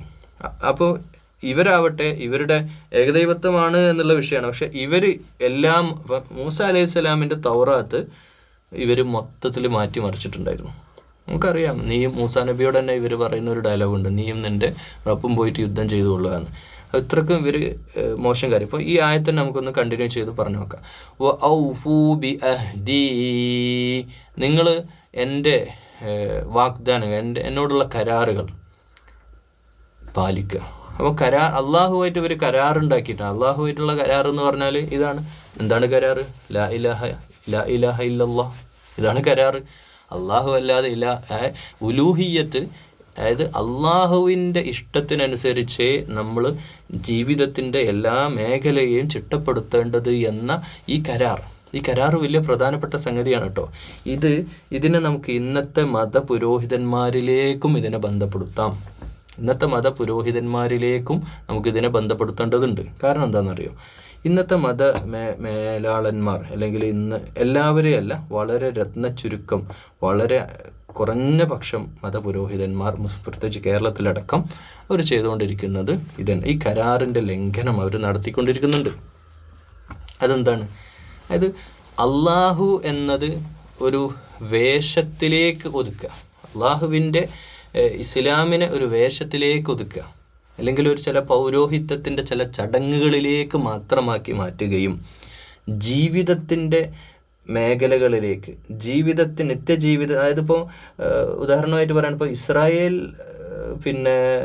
ഫലസ്തീനി തടവുകാരെ പിടിച്ചിട്ട് കൊണ്ടുപോയാൽ അതിക്രൂരമായിട്ട് ബലാത്സംഗം ചെയ്യുകയും എല്ലാവിധ പീഡന മർദ്ദനങ്ങൾക്ക് ഇരയാക്കുകയും ചെയ്യുമ്പോൾ വിശ്വാസികളുടെ പക്ഷത്തുള്ള ഇസ്ലാമിസ്റ്റുകൾ അവരെ കൊണ്ടുപോയിട്ട് വളരെ ആദരവോടുകൂടെ അവരെ ഇപ്പോൾ അടുത്ത് മോചിപ്പിക്കപ്പെട്ട ഇസ്രായേലിലെ തടവുകാരെ അവിടെ പോയിട്ട് പറയുന്നുണ്ട്, ഞങ്ങൾ വളരെ നല്ല രീതിയിലാണ് അവർ നമ്മളോട് പെരുമാറിയത്, അവരേറ്റവും കൂടുതൽ ഭയപ്പെട്ട് ഞങ്ങൾ പീഡിപ്പിക്കപ്പെടുമോ എന്നായിരുന്നു, അത് ബലാത്സംഗത്തിനിരയാക്കപ്പെടുമോ എന്നായിരുന്നു അവർ സ്ത്രീകളൊക്കെ പേടിച്ചു. പക്ഷേ അവർ പറഞ്ഞു ഞങ്ങളെ സഹോദരിയെ പോലെയാണ് നിങ്ങളെ കാണുന്നതെന്ന് പറഞ്ഞിട്ട് വളരെ റെസ്പെക്റ്റ്ഫുള്ളായിട്ട്. കാരണം അത് ഇസ്ലാം പഠിപ്പിക്കുന്ന വാല്യൂസാണ്. ഈ വാല്യൂ ഒന്നും ഇവരിലുണ്ടാവില്ല. കാരണം നിത്യജീവിതത്തിൽ ഇവർക്ക് എന്തുമാവാം, കള്ളു പിടിക്കാം, പെണ്ണ് പിടിക്കാം, എന്തുമാകാം. അതുമായിട്ട് ഇതിന് ആരാധനകൾ, ജൂതന്മാർ അവരുടെ ആരാധന മുറകൾ, അത് വേറെ. നിസ്കാരമുണ്ട്, അവർക്ക് നിസ്കാരമുണ്ട്, അതാണ് അതിൻ്റെ രസം. ജൂതന്മാർ നിസ്കരിക്കുന്നുണ്ട്, സ്റ്റിൽ നിസ്കരിക്കുന്നുണ്ട്, ഇന്നത്തെ കാലത്ത് നിസ്കരിക്കുന്നുണ്ട്, അവരുടേതായ നിസ്കാരങ്ങളാണ്. പക്ഷേ ഈ ചെയ്യുന്ന പണികളൊക്കെ വെള്ളത്തിലാകുന്ന അവർ കർമ്മങ്ങൾ, അതായത് ഇന്നും കേരളത്തിൽ കർമ്മങ്ങൾ, വേഷഭൂഷാദികൾ, ചില കർമ്മങ്ങൾ, നിസ്കാരം, അല്ലെങ്കിൽ നോമ്പ്, ഫിത്ർ, സക്കാത്ത്, അങ്ങനെയുള്ള കർമ്മം ചെയ്യേണ്ടെന്നല്ല, ഇസ്ലാമിൻ്റെ അടിസ്ഥാന കർമ്മങ്ങൾ തന്നെയാണ്, ചെയ്യണം, അതല്ല പറയുന്നത്.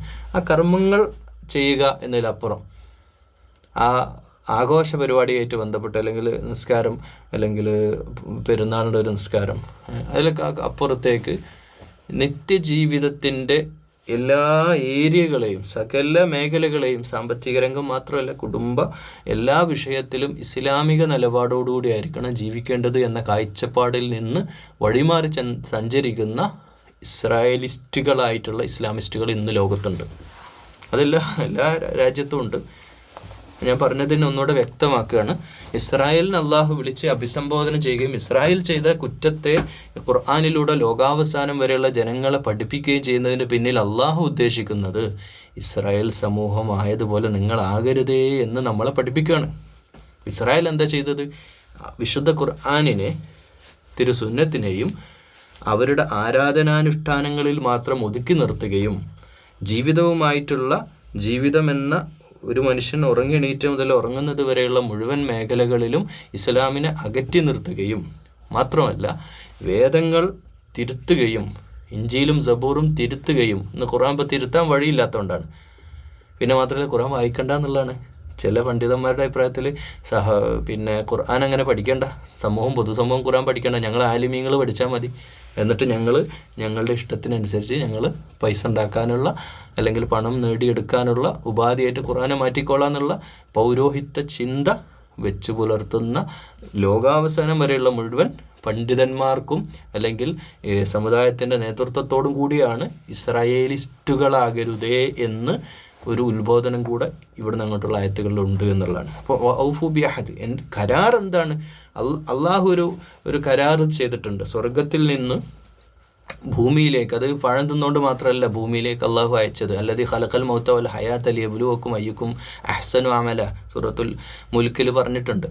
ഈ ഭൂമി ജീവിതം അള്ളാഹ് ഉണ്ടാക്കി എന്നത് നിങ്ങൾ ആരാണ് ഏറ്റവും നല്ല സൽക്കർമ്മങ്ങൾ പ്രവർത്തിച്ചുകൊണ്ട് അള്ളാഹുവിൻ്റെ ഇഷ്ടം നേടുന്നത് എന്ന് പരീക്ഷിച്ച് മനസ്സിലാക്കാനുള്ള ലോകമാണ് ഭൂമി. അതുകൊണ്ട് ആ പരിശ്രമ മാർഗ്ഗം, അതാണ് കരാർ. അല്ലാഹു ലാ ഇലാഹ ഇല്ലല്ലാഹ് എന്നുള്ള കരാർ. അള്ളാഹു അല്ലാതെ എൻ്റെ ജീവിതത്തിൽ ഇലാഹായിട്ട്, ഇലാഹ് എന്ന് പറഞ്ഞാൽ സൂറത്തുൽ ഫാത്തിഹ, സൂറത്തുൽ നാസ് വിശദീകരിച്ച സമയത്ത് നമ്മൾ കൃത്യമായിട്ട് പറഞ്ഞിരുന്നു. അങ്ങനെ ഉലൂഹിയ്യത്ത്, അള്ളാഹുവിൻ്റെ ഇലാഹ് ഖുർആൻ പറയുന്നുണ്ട്, ഹവയെ സ്വന്തം തോന്നലുകൾ എനിക്ക് തോന്നിയ പോലെ ഞാൻ ജീവിക്കുന്നുള്ള അവസ്ഥയിൽ നിന്ന് മനുഷ്യൻ മാറി അള്ളാഹുവിൻ്റെ ഇഷ്ടത്തിനനുസരിച്ച് അള്ളാഹിൻ്റെ തൃപ്തിക്ക് വേണ്ടി ജീവിക്കുന്ന മനുഷ്യനായിട്ട് ഞാനും നിങ്ങൾ മാറുന്നു. അതാണ് കരാറ്. അപ്പോൾ അള്ളാഹു ഒരു കരാറ് ഊഫി ബി അഹ്ദിക്കും എന്നിട്ട് പറയാണ്, ഞാൻ നിങ്ങളോട് പറഞ്ഞ കരാറ്, പിന്നെ ബാധ്യത, നിങ്ങളോട് പറഞ്ഞിട്ടുള്ള ഓഫർ ഞാൻ ചെയ്തോളാം. ഞാൻ പറഞ്ഞിട്ടുള്ള അള്ളാഹു ഒരു വാഗ്ദാനം കൊടുത്തിട്ടുണ്ട്. അഹദ് പറഞ്ഞ വാഗ്ദാനം എന്നാണ്, പ്രോമിസ് ചെയ്തിട്ടുണ്ട്. ഒരു കാര്യം പ്രോമിസ് ചെയ്തിട്ടാണ് മനുഷ്യന്മാരങ്ങോട്ട് ഭൂമിയിലേക്ക് വിട്ടിട്ടുള്ളത്. ഇതിൻ്റെ ചില മുഫസ്സിരീങ്ങളുടെയും പണ്ഡിതന്മാരുടെയും അഭിപ്രായത്തിൽ ആലമുൽ അർവാഹ് എന്ന് പറഞ്ഞ ലോകത്ത് വെച്ച് നമ്മുടെ റൂഹിനോടൊക്കെ ഇത് അലസ്തു ബി റബ്ബിക്കും ഖാലു ബല ഷഹിദുന, ഖുർആൻ തന്നെ പറഞ്ഞതാണ്.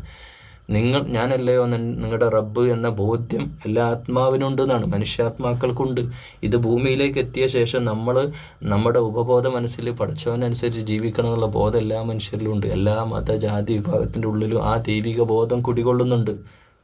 അത് പുരോഹിതന്മാർ അവരുടേതായ ഏത് പിന്നെ സംസ്കാരത്തിൽ ജനിക്കുന്നോ ആ സംസ്കാരത്തിൽ അത് മുതലെടുക്കുന്നുള്ള വേറെ വിഷയം. പക്ഷേ ഈ കരാർ ഇതാണ്, ലാ ഇലാഹ ഇല്ലല്ലാഹ്, ഇലാഹ് അള്ളയാണ്, അതനുസരിച്ച് ഭൂമിയിൽ ജീവിക്കൂ എന്നുള്ള കരാർ നിങ്ങൾ പാലിച്ചാൽ നിങ്ങൾക്ക് നാളെ സ്വർഗ്ഗലോകമുണ്ട്. സുന്ദരമായ ഖാലിദീന ഫീഹ ജന്നാത്തിൻ തജ്രി മിൻ തഹ്തിഹൽ അൻഹാർ ഖാലിദീന ഫീഹ, അല്ലേ, അത് നിത്യവാസമുള്ള സ്വർഗ്ഗലോകം നിങ്ങളെ കാത്തിരിക്കുന്നുള്ള ഓഫർ, അത് ഞാൻ പാലിച്ചോളാം. വ ഇയ്യായ ഫർഹബൂൻ എന്ന് അള്ളാഹു വിശുദ്ധ ഖുർആനിലൂടെ ഇത് ഇസ്രായേൽ സമൂഹത്തോട് പറയുമ്പോൾ ഇസ്രായേൽ സമൂഹത്തോടാണ് പറയുന്നതെങ്കിലും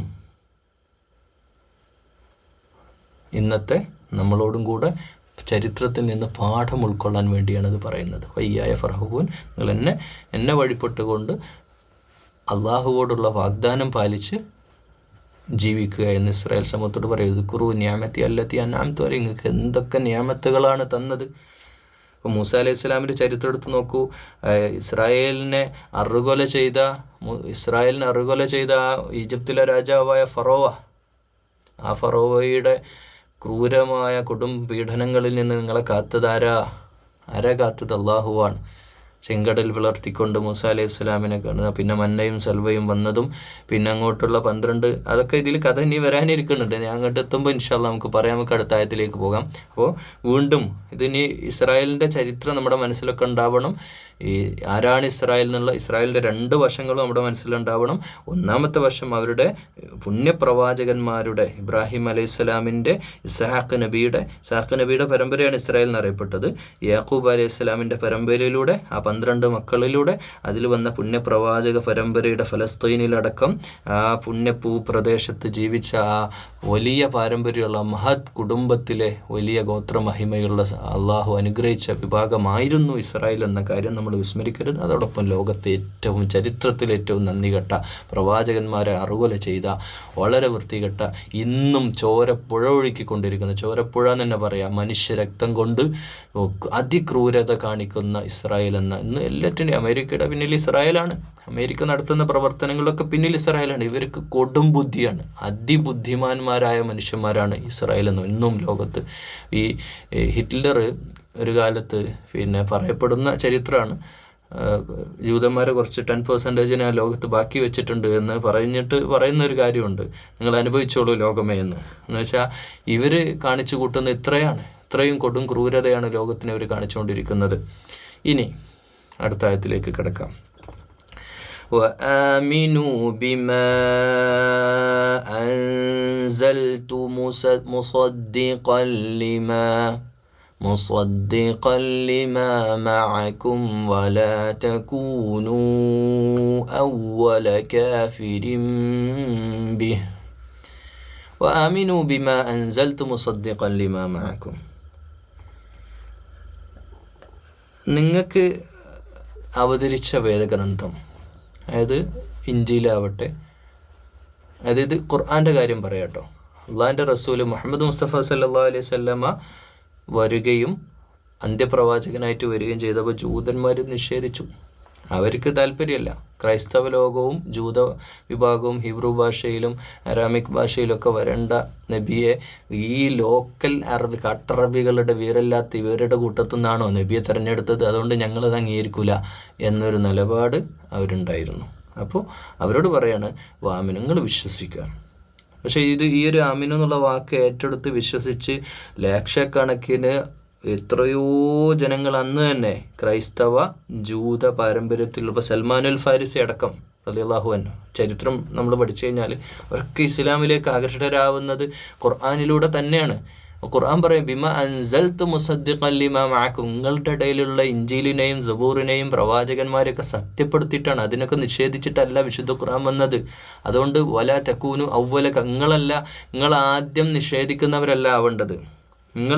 ഇത് ആദ്യം നിങ്ങൾക്ക് മുമ്പ് ഉള്ള നിങ്ങൾക്ക് അവതരിച്ച വേദഗ്രന്ഥങ്ങളായ ഇഞ്ചീലും സബൂറും മൂസായും ഈസാ അലൈഹി സ്വലാമിനെയും ഈ പാരമ്പര്യത്തെയൊക്കെ സത്യപ്പെടുത്തിക്കൊണ്ടാണ് ഖുർആൻ ഇറങ്ങുന്നത്. അതുകൊണ്ട് നിങ്ങൾ ആദ്യം നിഷേധിക്കാൻ പോകരുത്. നിങ്ങളെന്ത് ചെയ്യണം? ജൂതന്മാരും ക്രൈസ്തവ ലോകം, ഇന്നത്തെ യൂറോപ്പ് അടക്കം, ഈ യൂറോപ്പ് ഉണ്ടല്ലോ, ഈ യൂറോപ്പ് ഉണ്ടാകുന്നതിൻ്റെ ചരിത്രം നേരത്തെ ഞാൻ പറയാൻ വിട്ടുപോയത്, അതിലേക്ക് ഒന്നുകൂടെ വരികയാണ്. ഈ ഇസ്രായേൽ പരമ്പരയിൽ ഇസ്ഹാഖ് അലൈഹി സ്വലാമിലൂടെ, യാക്കൂബ് അലൈഹി സ്വലാമിലൂടെ, യൂസുഫ് അലൈഹി സ്വലാമിലൂടെ ആ പരമ്പര 12 ഗോത്രങ്ങളായിട്ടും ജൂതന്മാർ വന്നപ്പോൾ ആ പരമ്പരയിൽ തന്നെ വന്ന ഈസാ നബിയെ ഈ ജൂതന്മാരിൽ നല്ലൊരു ഭാഗം ഉൾക്കൊണ്ടില്ല എന്ന് മാത്രമല്ല, ഈ റോമ സാമ്രാജ്യം, ഇന്നത്തെ യൂറോപ്പ് എന്ന് പറഞ്ഞാൽ അന്നത്തെ റോമ സാമ്രാജ്യം ക്രൈസ്തവതയ്ക്ക് കീഴടങ്ങി എന്നുള്ളതാണ്. ക്രൈസ്തവ ദർശനം ലോകത്ത് വ്യാപിപ്പിച്ചത് റോമിലൂടെയാണ്. ക്രിസ്ത്യാനിറ്റി അത് ആ രാജ്യം അതിനംഗീകരിച്ചോടുകൂടെ പിന്നെ ക്രൈസ്തവ ലോകം ശക്തിപ്പെടുകയാണ്. ജൂതന്മാരെ ഒതുക്കിയിട്ട് ജൂതന്മാരെക്കാൾ വ്യാപിക്കുന്ന ഒരവസ്ഥ റോം എന്ന് പറയുമ്പോൾ പിന്നെ അങ്ങോട്ട് ഇന്നത്തെ യൂറോപ്പിലടക്കം, ഇന്ന് ഇന്ത്യയിലടക്കമുള്ള പിന്നെ വരുന്ന ഈ ക്രിസ്ത്യാനിറ്റിയുടെ പ്രചാരണം നടക്കുന്നത് 2 കാരണമാണ്. ഒന്ന്, അധികാരം അവരുടെ കയ്യിൽ വന്നു. ക്രൈസ്തവർക്കാണ് അതിപ്പോൾ A to Z. നമ്മളിപ്പോൾ നബി സല്ലല്ലാഹു അലൈഹി കാലഘട്ടത്തിൽ നജ്ജാസി രാജാവിൻ്റെ കാര്യം, പേർഷ്യ ആവട്ടെ, പിന്നെ പേർഷ്യയിൽ പിന്നെ കുറേയൊക്കെ ബിംബാരാധനയും അഗ്നിപൂജകരൊക്കെ ആയിട്ടുള്ള ആളുകളുണ്ടായിരുന്നത്, ബഹുദൈവ വിശ്വാസികൾ നല്ലൊരു ശതമാനം. അപ്പോൾ റോമിന് അതല്ല സംഭവിച്ചത്. റോം 100% എന്ന് പറയുന്ന പോലെ പൂർണ്ണമായിട്ടും ഇതിലേക്ക് വഴങ്ങിയാണ്, ക്രൈസ്തവ പാരമ്പര്യത്തിലേക്ക് വരുന്നതോടുകൂടെ. പിന്നെ ക്രിസ്ത്യൻ മിഷണറി, ഒന്ന് അധികാരം കിട്ടി, 2 മിഷണറി പിന്നെ വിദ്യാഭ്യാസം അവരുടെ കയ്യിലായിരുന്നു. എഡ്യൂക്കേഷൻ, അറിവായിരുന്നല്ലോ അന്നത്തെ ഏറ്റവും വലിയ ആയുധവും. അപ്പോൾ അറിവ് പിന്നെ ലോകത്തിൻ്റെ നാനാഭാഗത്തും വിദ്യാഭ്യാസ പ്രവർത്തനങ്ങൾ നടത്തുകയും അതുവഴി ക്രിസ്ത്യൻ മിഷണറിമാരും ഇപ്പം കേരളത്തിലേക്കടക്കം ഒരുപാട് ഫണ്ട് ഒഴുകുകയൊക്കെ ചെയ്തു. നമുക്കറിയാം യൂറോപ്പിൻ്റെ ഒരു സാമ്പത്തിക ശക്തിയായിട്ട് സാമ്പത്തിക മേൽക്കോയ്മ പിൽക്കാലത്തുണ്ടാവുകയും അത് 18-19 നൂറ്റാണ്ടിലൊക്കെ എത്തുമ്പോഴത്തേക്ക് തന്നെ വൻ ശക്തിയായിട്ട് മാറുകയാണ്. അതോടുകൂടെ പിന്നെ ഇന്നും അമേരിക്ക ആ രീതിയിൽ തന്നെയാണ്, ഇന്നത്തെ പ്രചാരണവും നടക്കുന്നതും എല്ലാം അങ്ങനെയാണ്. അപ്പോൾ ആ ഒരു ഇസ്രായേൽ പാരമ്പര്യത്തിൽ തന്നെയാണ് ക്രൈസ്തവ ലോകം എന്നുള്ളതാണ് ഒന്നാമത്തെ കാര്യം. രണ്ടാമത്തെ കാര്യം, ക്രൈസ്തവർ ജൂതന്മാരെക്കാളും മേൽക്കോയ്മ നേടിയെങ്കിലും ജൂതന്മാർക്ക് ക്രൈസ്തവ ലോകത്തെ മുഴുവൻ നിയന്ത്രിക്കാനുള്ളൊരു ശക്തി, ഒരു ബുദ്ധിശക്തി ഇവർക്കുണ്ട്. ഇന്നും ലോകത്തെ ഏറ്റവും വലിയ ടെക്നോളജികളൊക്കെ കൊണ്ടുവരുന്ന ഈ ജൂതന്മാർ തന്നെയാണ്. അവർക്ക് അതിബുദ്ധിമാന്മാരാണ്. അവർ തന്നെയാണ് ഇതിൻ്റെയൊക്കെ കൺട്രോൾ. ഇന്നത്തെ അമേരിക്കയുടെയും ലോകത്തെ മുഴുവൻ രാജ്യങ്ങൾ, ഇപ്പം ഇന്ത്യയിലൊരു കാര്യം, ഇപ്പം മൊസാദിൻ്റെ വിഷയം നമ്മൾ എടുക്കാം, ഇവരൊക്കെ വളരെ കൃത്യമായിട്ട് എല്ലാം പ്ലാൻഡ് ആയിരിക്കും. ഇപ്പം നമുക്ക് ചില നിരീക്ഷകരൊക്കെ പറയാറുണ്ട്, ഇപ്പോൾ ഈ ഫലസ്തീൻ വിഷയത്തിലൊക്കെ ഈ ഹമാസിൻ്റെ വിഷയത്തിലുമൊക്കെ ഇതിൻ്റെയൊക്കെ പിന്നിലുള്ള മാസ്റ്റർ പ്ലാൻ ഇവരുടെയാണ്. ഒരുപക്ഷെ ഈ ആക്രമണം നടത്തിയതിൻ്റെ പിന്നിലും ഒരുപക്ഷെ ആക്രമണം നടത്തിയതും ഇവരാകാമെന്ന് പറയുന്നവരുണ്ട്. ഫലസ്തീനെ ഇല്ലാതാക്കാൻ ഇവർ ഉണ്ടാക്കിയ മാസ്റ്റർ പ്ലാനാണ് അത്രേ, അങ്ങനെ നിരീക്ഷിക്കുന്ന ആളുകളുണ്ട്. അപ്പോൾ ഇതൊക്കെ ഇവരുടെ ആ പ്ലാനിങ്ങിൽ അവർ കൃത്യമായിട്ട് മുന്നോട്ട് പോകുന്നുണ്ട്. അപ്പോൾ അത് പറഞ്ഞു വെക്കുകയാണ്. ഇനി ഇവർ ചെയ്യേണ്ടിയിരുന്നത്, ക്രൈസ്തവ ലോകവും ജൂത ലോകമൊക്കെ ചെയ്യേണ്ടിയിരുന്നത് ഒന്നടങ്കം ഇസ്ലാമിലേക്ക് വരികയായിരുന്നു. പക്ഷെ അത് സംഭവിച്ചില്ല. കാരണം വംശീയത, വർഗീയത, മേൽക്കോഴ്മ, ഞങ്ങൾ പൗരോഹിത്യത്തിൻ്റെ മേലാളന്മാരായിട്ട് നിൽക്കുമ്പോൾ ഈ താഴ്ന്ന ജാതിയായ അറബികളിൽ നിന്ന് വന്നല്ലോ പ്രവാചകൻ എന്നുള്ള ഒരു കാഴ്ചപ്പാടും, പ്ലസ് അതിനേക്കാൾ പ്രധാനപ്പെട്ട കാര്യം അവർക്ക് അധികാര നഷ്ടമാണ്. അതല്ലേ നബി സല്ലല്ലാഹു അലൈഹി വസല്ലം പറഞ്ഞത്? വഫാത്തിൻ്റെ മുമ്പ് തന്നെ നബി സല്ലല്ലാഹു അലൈഹി വസല്ലം ഹയാത്തിലിരിക്കുമ്പോൾ തന്നെ പറയുന്നുണ്ട്, റോമിൻ്റെയും പേർഷ്യയുടെയും അധികാരത്തിൻ്റെ ചെങ്കോലുകൾ ഇസ്ലാമിന് വരുന്നൊരു കാലം വിദൂരമല്ല എന്ന് പറയുന്നുണ്ട്. അപ്പോൾ അത് ഈ റോമാ സാമ്രാജ്യത്തിൻ്റെ തകർച്ച, പേർഷ്യയുടെ തകർച്ചയൊക്കെ നബി സല്ലല്ലാഹു അലൈഹി വസല്ലം ദീർഘവീക്ഷണം ചെയ്ത കാര്യമാണ്. അത് പിന്നീട് അങ്ങനെ സംഭവിച്ചിട്ടുണ്ട്. അപ്പോൾ ഇസ്ലാമിൻ്റെ ആധിപത്യം ലോകത്ത് വരാൻ പോവാണ്.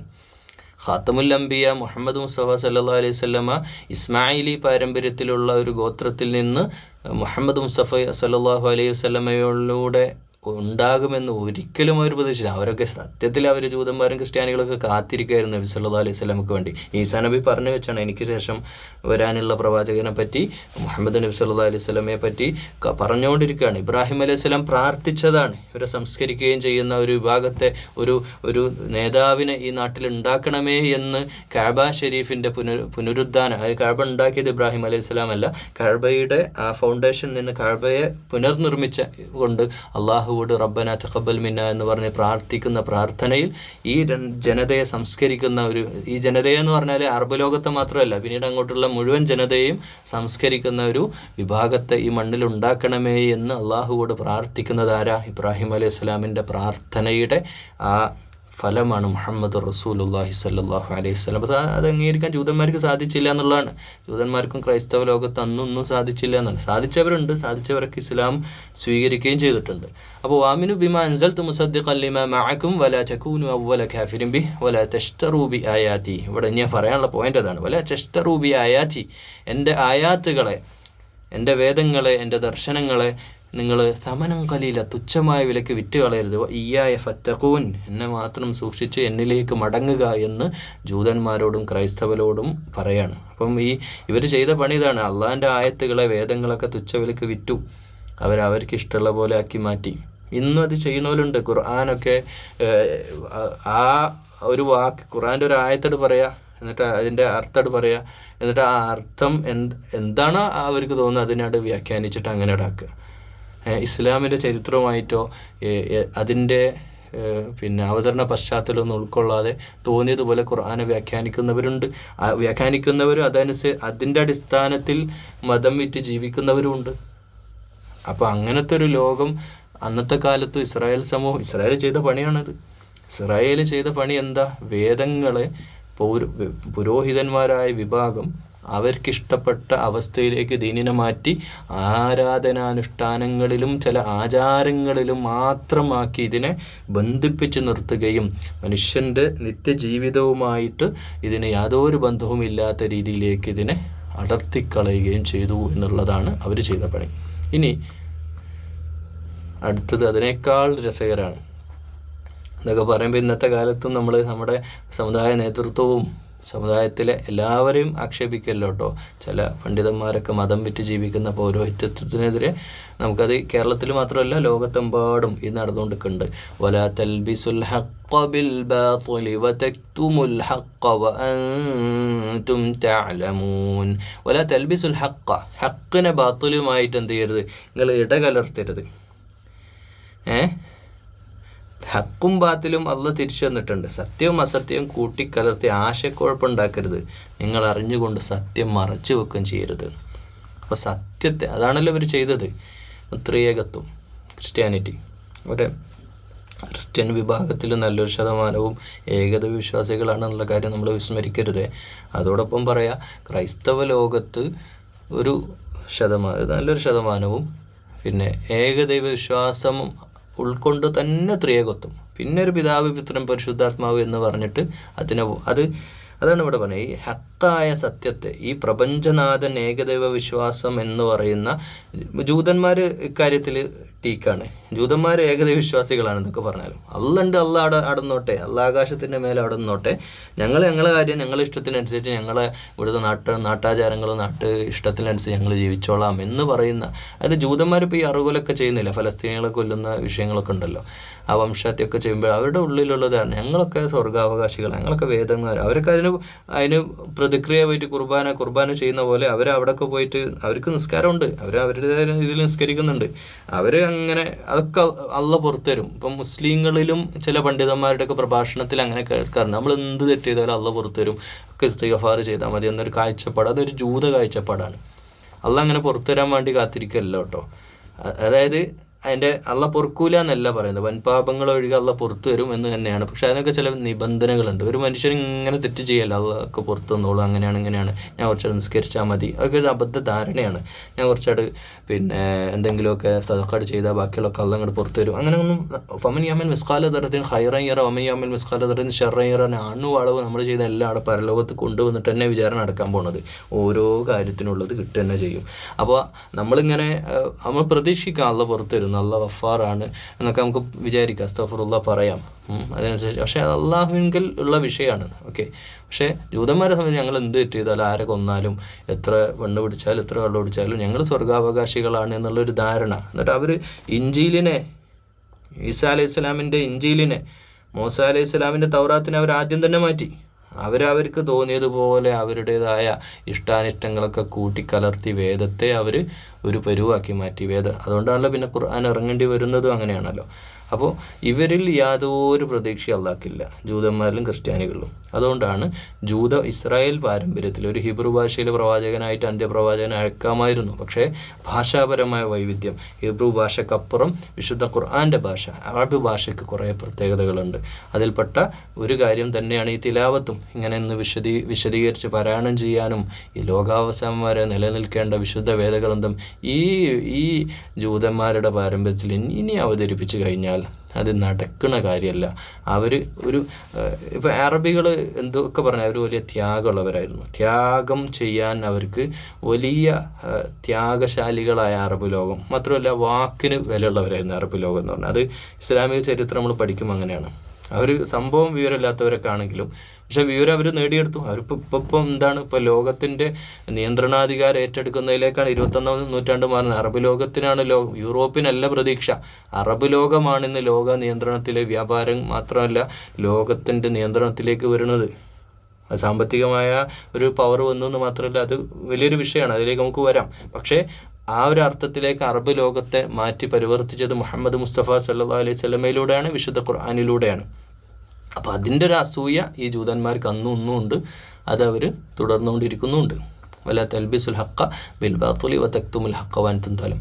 എന്നിട്ട് പറയും അഖീമുസ് സ്വലാത്ത്, നിങ്ങൾ നിസ്കരിക്കുമോ എന്ന് വെച്ചാൽ ഈ ആയത്ത് ഇറങ്ങി ഈ സമയത്ത് നബി സല്ലല്ലാഹു അലൈഹി വസല്ലമ മക്കയിൽ നിസ്കരിക്കുമ്പോൾ അപ്പുറത്ത് ജൂതന്മാർ നിസ്കരിക്കുന്നുണ്ട്. മക്കാർ പറയുന്നുണ്ട് ഇത് ജൂതന്മാരെ പരിപാടിയാണല്ലോ ചെയ്യുന്നത്. ക്രിസ്ത്യാനികളൊക്കെ ചെയ്യുന്ന ഈ മുട്ടയിലിരുന്ന് പ്രാർത്ഥിക്കുന്നതും സുജൂദ് ചെയ്യുന്നതും ഇതൊക്കെ ജൂതന്മാർ ചെയ്യുന്ന പണിയാണല്ലോ ഇവരോട് ഒന്ന് ചെയ്യണത്. മുസ്ലിം നമ്മൾ അറബുകളല്ലേ, നമ്മളെന്തിനാണ് ഈ ഇവരുടെ പാരമ്പര്യം ഏറ്റെടുക്കുന്നതൊക്കെ മക്കാരുടെ സംസാര വിഷയമാണ്. ആ സന്ദർഭത്തിലാണ് ഇവിടെ പറയുന്നത് അഖീമുസ് സ്വലാത്ത്, നിസ്കാരം നിലനിർത്തുക, വആതു സക്കാത്ത് വർകഉ മർറാകിഈൻ, മനുഷ്യനാവണോ സക്കാത്ത് കൊടുക്കണം. ഈ നിസ്കാരവുമായിട്ട് ബന്ധപ്പെട്ട് എവിടെയൊക്കെ പറഞ്ഞിട്ടുണ്ടോ സക്കാത്ത് കൊടുക്കണം. സക്കാത്തിന് നമ്മൾ കൊടുക്കേണ്ട നിർബന്ധ ദാനമെന്ന ഒരു വാർഷിക കണക്ക് കൂട്ടിയിട്ട് 2.5 ഒതുക്കാനുള്ളതല്ല എന്ന് നല്ലൊരു ശതമാനം പണ്ഡിതന്മാരുടെയും വിശദീകരണം ഉണ്ട് കേട്ടോ. ഇത് നമ്മുടെ നിർബന്ധ ദാനം മാത്രമല്ല ഇവിടെ ഉദ്ദേശിക്കുന്നത്. ഈ അഖീമുസ് സ്വലാത്തിൻ്റെ കൂടെ സക്കാത്ത് എന്ന് പറഞ്ഞാൽ ജീവിതത്തിനെ മുഴുവൻ സക്കാത്താക്കി മാറ്റുക, ജീവിതം മുഴുവൻ സക്കാത്താക്കുക എന്ന് വെച്ചാൽ നമ്മുടെ നിത്യജീവിതവുമായിട്ട് ബന്ധപ്പെട്ട ഓരോ കാര്യത്തിനും ഒരു വിഹിതം അത് ആർക്കുള്ളതാണ്. നമുക്കൊരു ഒരു ഒരു ഒരു ചെറിയൊരു കേക്ക് കിട്ടിയാൽ അതൊരു വിഹിതം അത് മറ്റുള്ളവർക്ക് കൊടുക്കുക എന്നുള്ള ഒരു കൺസെപ്റ്റ്, ആ ഒരു കൺസെപ്റ്റിലേക്ക് നമ്മൾ വരണം. അതായത് സ്ഥിരമായിട്ട് നിസ്കരിക്കുന്ന ആളുകൾക്ക് അങ്ങനെ ദാനം ചെയ്യാനുള്ള സ്വതക്ക വേറുണ്ട് കേട്ടോ. സ്വതക്ക ചെയ്യാൻ നമുക്ക് അപ്പോൾ ആ ഒരു സംസ്കരണ സക്കാത്ത് എന്ന് പറഞ്ഞാൽ വളർച്ച എന്നാണ്. വളർച്ച, അപ്പോൾ ആ വളർച്ച, അതായത് ഒരിക്കലും ഇസ്ലാമിൻ്റെ നിർബന്ധ സക്കാത്ത് അല്ല ഇത് എന്നല്ല ഞാൻ പറഞ്ഞു വരുന്നത്, സക്കാത്ത് തന്നെയാണ്. എന്നാൽ ഈ സക്കാത്തിനെ ചില മുഫസ്സിരീങ്ങൾ വിവക്ഷിച്ചിട്ടുള്ള ഒരു പ്രധാനപ്പെട്ട ഒരു കാര്യം, സക്കാത്ത് നമ്മുടെ നിത്യജീവിതത്തിൻ്റെ എല്ലാ മേഖലകളെയും ഇത് സ്പർശിക്കണം എന്നാണ്. വഖീമുസ്സലാത്ത് നിസ്കാരത്തിലൂടെ നമ്മൾ കഴിവരുന്ന ഒരു സംഗതിയുണ്ട്. നമ്മളെ ഇപ്പം ഒരു അറുപിശുക്കനായ ഒരു മനുഷ്യൻ തൻ്റെ കാറിൽ ആരും കയറ്റൂല, തൻ്റെ വീട്ടിലാരും അടുപ്പിക്കൂല, തൻ്റെ വളപ്പിലേക്ക് ആരും, ഇങ്ങനെയുള്ള ഒരു മനുഷ്യനായിട്ടൊരു മുസ്ലിമിനെയൊക്കെ ഷജറത്തുൻ ത്വയ്യിബ, ഒരു എല്ലാവർക്കും ഉപകാരമുള്ള ഒരു വൃക്ഷത്തോട് ലാ ഇലാഹ ഇല്ലല്ലാഹ് വിശുദ്ധ ഖുർആൻ ഉപമിക്കുന്നുണ്ട്. അപ്പോൾ ആ ഒരു അവസ്ഥയിലേക്കൊരു വ്യക്തി മാറുന്നത് യുഖീമുസ്സലാത്തിലൂടെയും സക്കാത്തിലൂടെയാണ്. അങ്ങനെയാണ് സക്കാത്ത് വളർച്ചയായിട്ട് മാറുന്നത്. അപ്പോൾ കൊടുക്കുന്തോറും അള്ളാഹു തരും. ഒരാൾ എത്ര കൊടുക്കണോ അയാൾക്ക് അത്രയും അയാളുടെ സമ്പത്തിനെ വളർത്തുമെന്ന അള്ളാഹിൻ്റെ വാഗ്ദാനമാണ്. ദുനിയാവിലും ഉണ്ടാവും പരലോകത്തുണ്ടാവും. എന്നിട്ട് വർക്കാവും മാറാക്കൈൻ, വെറുതെ നിസ്കരിച്ചാൽ പോരട്ടോ, റുക്കൂ ചെയ്യുന്നവരുടെ കൂടെ റുക്കൂ ചെയ്യാനാണ് പറഞ്ഞു. വീട്ടിൽ നിന്ന് നിസ്കരിക്കാനല്ല കൽപ്പന. വീട്ടിൽ നിന്ന് നിസ്കരിക്കുകയാണെങ്കിൽ തന്നെ സ്ത്രീകളായാലും ജമാഅത്തായിട്ട് നിസ്കരിക്കുന്നത് കൂടുതൽ പുണ്യമുണ്ട്. വർക്കാവും മാറാക്കൈൻ, റുക്കൂ ചെയ്യുന്നവരുടെ കൂടെ റുക്കൂ ചെയ്യാനാണ് പറഞ്ഞു. ഈ റുക്കോയിന് സുജൂദ് പോലെ പ്രധാനപ്പെട്ട ഒരു സംഗതിയാണ്. ശാരീരികമായിട്ട് ഒരുപാട് ബെനിഫിറ്റുള്ള സംഗതിയാണ്. റുക്കോ ചെയ്യുന്ന സന്ദർഭത്തിൽ അതിനെപ്പറ്റി കൂടുതൽ സ്റ്റഡി ആവശ്യമാണ്. റുക്കോ ചിലരൊക്കെ വളരെ പെട്ടെന്ന് റുക്കോ എണീക്കുന്നത് കാണാം. റുക്കോ കുറച്ചധികം ദീർഘിപ്പിക്കുന്നത് നല്ലതാണ്. അത് ശരീരത്തിന് ബെനിഫിറ്റുള്ളതാണ്, ആത്മീയമായിട്ടൊക്കെ. അങ്ങനെ അള്ളാഹുവിൻ്റെ മുമ്പിൽ നമ്മൾ റുക്കോഴും സുജൂദുമാണ് അള്ളാഹുവിലേക്ക് ഏറ്റവും നമ്മൾ അടുത്ത് നിൽക്കുന്ന സന്ദർഭം. നമസ്കാരത്തിൽ ഏറ്റവും അള്ളാഹായിട്ട് അടുക്കുന്ന ഏറ്റവും സന്ദർഭം അതുമാണ്. വർക്കാവും റാക്കഈൻ, റുക്കോ ചെയ്യുന്നവരുടെ കൂടെ നിങ്ങൾ റുക്കോ ചെയ്യുക. നിങ്ങൾ ഒറ്റയ്ക്ക് വീട്ടിൽ നിസ്കരിച്ചോളൂ എന്നല്ല ഖുർആൻ പറയുന്നത്. വയക്കീം, ഇത് നമ്മളോട് മാത്രമല്ല, ജൂതന്മാരോടാണ്, ഇസ്രായേലിനോടാണ്, ലോകത്തോടാണ് ഇത് വിളിച്ച് പറയുന്നത്. ഹക്കും ബാത്തിലൊക്കെ നിങ്ങൾ മിക്സ് ചെയ്തിട്ട് സത്യത്തെ മറച്ചു വെച്ചുകൊണ്ട് വിവരമുള്ളവരാണെങ്കിൽ, നിങ്ങളാണല്ലോ വിവരമുള്ളവരെന്ന് പറഞ്ഞ് നടക്കുന്നത്, ആണെങ്കിൽ നിങ്ങളിതൊന്നും ചെയ്യരുത്. നിങ്ങളോട് അപ്പോൾ ഇതന്നെയാണ് മുൻകാല വേദഗ്രന്ഥങ്ങളും നബി സല്ലല്ലാഹു അലൈഹി വസല്ലം, മുഹമ്മദ് നബി സല്ലല്ലാഹു അലൈഹി വസല്ലം കൊണ്ടുവന്ന ദർശനമല്ല ഇസ്ലാം. അതിനു മുമ്പ് ജൂതന്മാരും ക്രിസ്ത്യാനികളും ഫോളോ ചെയ്ത് അത് തന്നെയാണ്. ആ കാര്യം നിങ്ങൾ അതിൻ്റെ ശരിയായ ട്രാക്കിലേക്ക് നിങ്ങൾ മാറ്റി പിടിച്ചോളൂ. എന്നിട്ട് അവരോടൊരു ചോദ്യം, അവരോട് ചോദിക്കുന്നത് അവരോട് മാത്രം ആക്കണ്ട കേട്ടോ. ഇത് ഞാൻ നേരത്തെ പറഞ്ഞില്ലേ, ഇസ്രായേലിസ്റ്റുകളായ മതപുരോഹിതന്മാർ ഇന്ന് കേരളത്തിലുണ്ട് എന്ന് പറഞ്ഞില്ലേ. ഇസ്രായേലിസ്റ്റുകളായ എന്ന് വെച്ചാൽ ഇസ്രായേൽ എന്താ ചെയ്തത്? ദൈവീക ദർശനത്തെ പൗരോഹിത്യവൽക്കരിച്ച് പൗരോഹിത്യത്തിൻ്റെ അണ്ടറിലാക്കിയിട്ട് കമ്മ്യൂണിറ്റി ആക്കിയിട്ട് അവർക്ക് തോന്നിയതുപോലെ വേദദർശനത്തെ, അള്ളാഹുവിൻ്റെ കൽപ്പനകളെ അവരുടെ ഇഷ്ടാനിഷ്ടങ്ങൾക്ക് വളച്ചൊടിച്ച് മതമേധാവിത്വം പുലർത്തി ഈ തൗറാത്തും ഇഞ്ചിയിലും അവരുടെ അണ്ടറിലാക്കി മാറ്റി അത് സാധാരണക്കാർക്ക് പഠിപ്പിച്ചു കൊടുക്കാതെയും അത് ആ പൗരോഹിത്യത്തിൻ്റെ മാത്രം ചില മതമേലാളന്മാർ മാത്രം അത് കൈകാര്യം ചെയ്താൽ മതി എന്നുള്ള അർത്ഥത്തിലേക്ക് കൊണ്ടുവരുന്ന ഇസ്രായേലിസ്റ്റുകളായ മനുഷ്യന്മാരോടും കൂടിയാണ് ഈ പറയുന്നത്. മുറൂനന്നാസ്, നിങ്ങൾ ജനങ്ങളെ ഉപദേശിക്കുകയാണ്. ഇതിപ്പം ജനങ്ങൾ ഉപദേശിക്കുന്ന എല്ലാവരോടുള്ള കാര്യമാണിത്. അപ്പം ഞാനടക്കം നിങ്ങൾ ഉപദേശിക്കുന്നുണ്ടാവും. ഖുർആനും ആയത്തൊക്കെ വെച്ച് ജനങ്ങളോട് ഉത്ബോധിപ്പിക്കുന്നുണ്ടെങ്കിൽ അവരോട് കൂടെ ചേർത്തിട്ടിട്ടാണ്. തഅ്മുറൂന നാസ ബിൽ ബിർരി വതൻസൗന അൻഫുസകും വഅൻതും തത്ലൂനൽ കിതാബ്. നിങ്ങൾ ഈ വേദഗ്രന്ഥം പാരായണം ചെയ്തുകൊണ്ട് നിങ്ങളെ കാര്യങ്ങൾ മറന്നിട്ട്, അതിൻ്റെ പച്ച മലയാളം പറയണേ, നിങ്ങൾ ജനങ്ങളെ ഉപദേശിക്കാൻ പോവാണോ? വലിയ പുണ്യം പറഞ്ഞിട്ട് നിങ്ങളെ കാര്യങ്ങൾ മറന്നിട്ട്, അതും നിങ്ങൾ ഈ വിശുദ്ധ ഖുർആൻ പഠിച്ചുകൊണ്ട്, വേദഗ്രന്ഥം, അതായത് ഖുർആനാവട്ടെ, ഇഞ്ചീലാവട്ടെ, സുബൂറാവട്ടെ, ഇതൊക്കെ പഠിച്ചുകൊണ്ട് അഫല തഅഖിലൂൻ. നിങ്ങൾക്ക് വിവരമില്ലേ? നിങ്ങൾ ചിന്തിക്കണില്ലേ? നിങ്ങൾക്ക് തലയിൽ ഓളല്ലേ? തലയിലൊന്നും ഇല്ലേ? നിങ്ങൾ ജനങ്ങളെ ഉപദേശിക്കാൻ പോവാണോ? നിങ്ങളെ കാര്യം ശരിയാക്കാതെ. അപ്പോൾ നിങ്ങളെ കാര്യം ശരിയാക്കുക എന്ന് പറഞ്ഞാൽ എന്താണ്? ലാ ഇലാഹ ഇല്ലല്ലാഹ്, ഉലൂഹിയ്യത്ത് അള്ളാഹുമായിട്ട് അള്ളാഹുവിനെ ഇലാഹായിട്ട് അംഗീകരിക്കുക. അത് വലിയ വിഷയമാണ്. ഇലാഹായിട്ട് അംഗീകരിക്കുക. ലാ ഇലാഹ ഇല്ലല്ലാഹ് സിക്റല്ലത്. ഇങ്ങനെ ലാ ഇലാഹ ഇല്ലല്ലാഹ് പണ്ടൊക്കെ ഇറക്കാൻ സാധാരണയായിട്ട് കാണലുണ്ട് ടൗണിലും ബസ് സ്റ്റാൻഡിലും ഒക്കെ ഒരാൾ ഇരുന്നിട്ട് ലാ ഇലാഹ ഇല്ലല്ലാഹ് മുമ്പിൽ പാത്രം വിരിച്ചിട്ടുണ്ട് പൈസ ഇട്ടാൻ. എന്താണ് ഇതിൻ്റെയൊക്കെ ഉദ്ദേശം? ലാ ഇലാഹ ഇല്ലല്ലാഹ് എന്ന് പറഞ്ഞാൽ എൻ്റെ ജീവിതത്തിൽ, എൻ്റെ നിത്യജീവിതത്തിൽ ജനനം മുതൽ എൻ്റെ റൂഹെടുക്കുവോളം അള്ളാഹുവിൻ്റെ ഇഷ്ടമല്ലാതെ ഒന്നും എൻ്റെ ലൈഫിൽ നടക്കൂല എന്നുള്ളതാണ്. അപ്പോൾ പിന്നെ എന്ത് വിഷയം വന്നാലും അള്ളാഹിൻ്റെ ദീനിനാണ് മുൻഗണന. ഇത് ചില്ലറ വിഷയമല്ല സഹോദരന്മാരെ, വലിയ വിഷയമാണിത്. നാവെടുക്കുമ്പോൾ ഒരാളെ ഗീബത്ത് പറയാൻ നാവെടുക്കുമ്പോൾ ഇലാഹല്ലയാവണം. സാധിക്കുമോ പ്രിയമുള്ളവരെ? എനിക്കും നിങ്ങൾ സാധിക്കും. നമ്മൾ തന്നെ ഒന്ന് ആത്മവിശകലനം ചെയ്ത് നോക്കുക.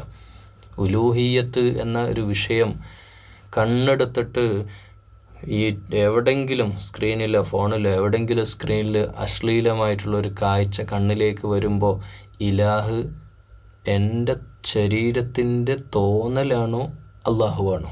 നിങ്ങൾ പറ, ഞാൻ പറ, നമ്മളൊന്ന് നെഞ്ചത്ത് കൈവച്ച് പറ.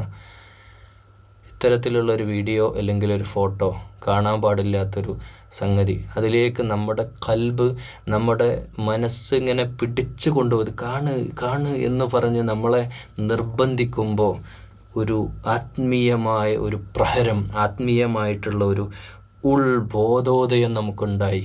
അള്ളാഹ് കാണുന്നുണ്ട്, എഹ്സാൻ, അള്ളാഹു കാണുന്നുണ്ടല്ലോ, അള്ളാഹ് ഞാനിത് ചെയ്യൂല എന്ന്. ഇലാഹ് നമ്മുടെ ശരീരമാണോ, ശരീരത്തിൻ്റെ ഹവയാണോ, അള്ളാഹുവാണോ? ഇതാണ് വിഷയം. അത്തഅ്മുറൂനന്നാസ്, ജനങ്ങൾ ഉപദേശിക്കാൻ പോണതിന് മുമ്പേ, ഉപദേശിക്കേണ്ടെന്നല്ല പറഞ്ഞത്, ഒരു പ്രയോഗമാണ്. ഇത് ജൂതന്മാരോട് പറയുന്നതാണ്, ഇസ്രായേലിനോട് പറയുന്നതാണ്, ഇസ്രായേലിസ്റ്റുകളായ ആധുനിക കാലഘട്ടത്തെ മനുഷ്യന്മാരോടും പറയുന്ന വിഷയമാണ് തഅ്മുറൂനന്നാസ്. അതുകൊണ്ട് പ്രിയമുള്ളവർ, ഇലാഹിൻ്റെ നിങ്ങൾ കൂടുതലായിട്ട് പഠിക്കണം ഉലൂഹിയ്യത്ത് എന്ന വിഷയം. കാരണം എല്ലാ കാര്യം, നമ്മുടെ കുടുംബം, ബന്ധങ്ങൾ, ഇതിലൊക്കെ ഇത് വിഷയമാണ്. അസമ്പാദ്യം, എവിടെ നിന്നും കിട്ടുന്ന എല്ലാ പൈസയും കൂടെ എടുക്കാൻ പറ്റൂല. അത് പൂർണ്ണമായിട്ടും നമുക്ക് പൈസ വരുന്ന പൈസയല്ലേ വന്നോട്ടെ എന്ന് വിചാരിക്കാൻ പറ്റൂല. നമ്മൾ ആത്മാർത്ഥമായിട്ട് അതിനെ വിശകലനം ചെയ്ത് പണമാവട്ടെ ഏത് വിഷയത്തിലും ജീവിതത്തിൽ ഇലാഹ് അല്ലായിരിക്കണം നമ്മുടെ തോന്നലുകൾ, ഇഷ്ടങ്ങളും ആവരുത്. നമ്മുടെ ഇഷ്ടങ്ങളെക്കാൾ, ശരീരത്തിൻ്റെ ജഡികേച്ഛകളെക്കാൾ അള്ളാഹുവിൻ്റെ ഇഷ്ടത്തിന് ഞാനും നിങ്ങൾ എന്ന് പ്രാധാന്യം കൊടുക്കുന്നോ അന്നേ നമ്മൾ യഥാർത്ഥ മുസ്ലിം ആവുള്ളൂ. ഇസ്രായേലിൻ്റെ കാര്യം പറയുന്നത് ഇസ്രായേലിനെ പരിചയപ്പെടുത്താനല്ലല്ലോ, നമ്മളെ പരിചയപ്പെടുത്താനും നമ്മളെ ഇസ്രായേലിസ്റ്റുകളായിട്ട് മാറാതിരിക്കാനുമാണ്. വസ്തഈനൂ ബിസ്സബ്രി വസ്സലാത്ത്, ഇനി പറയുന്ന കാര്യമാണ് രസം. വസ്തഈനൂ ബിസ്സബ്രി വസ്സലാത്ത്, നിസ്കാരം കൊണ്ടും സബർ കൊണ്ടും. വഇന്നഹാ ലകബീറത്തുൻ ഇല്ലാ അലൽ ഖാശിഈൻ,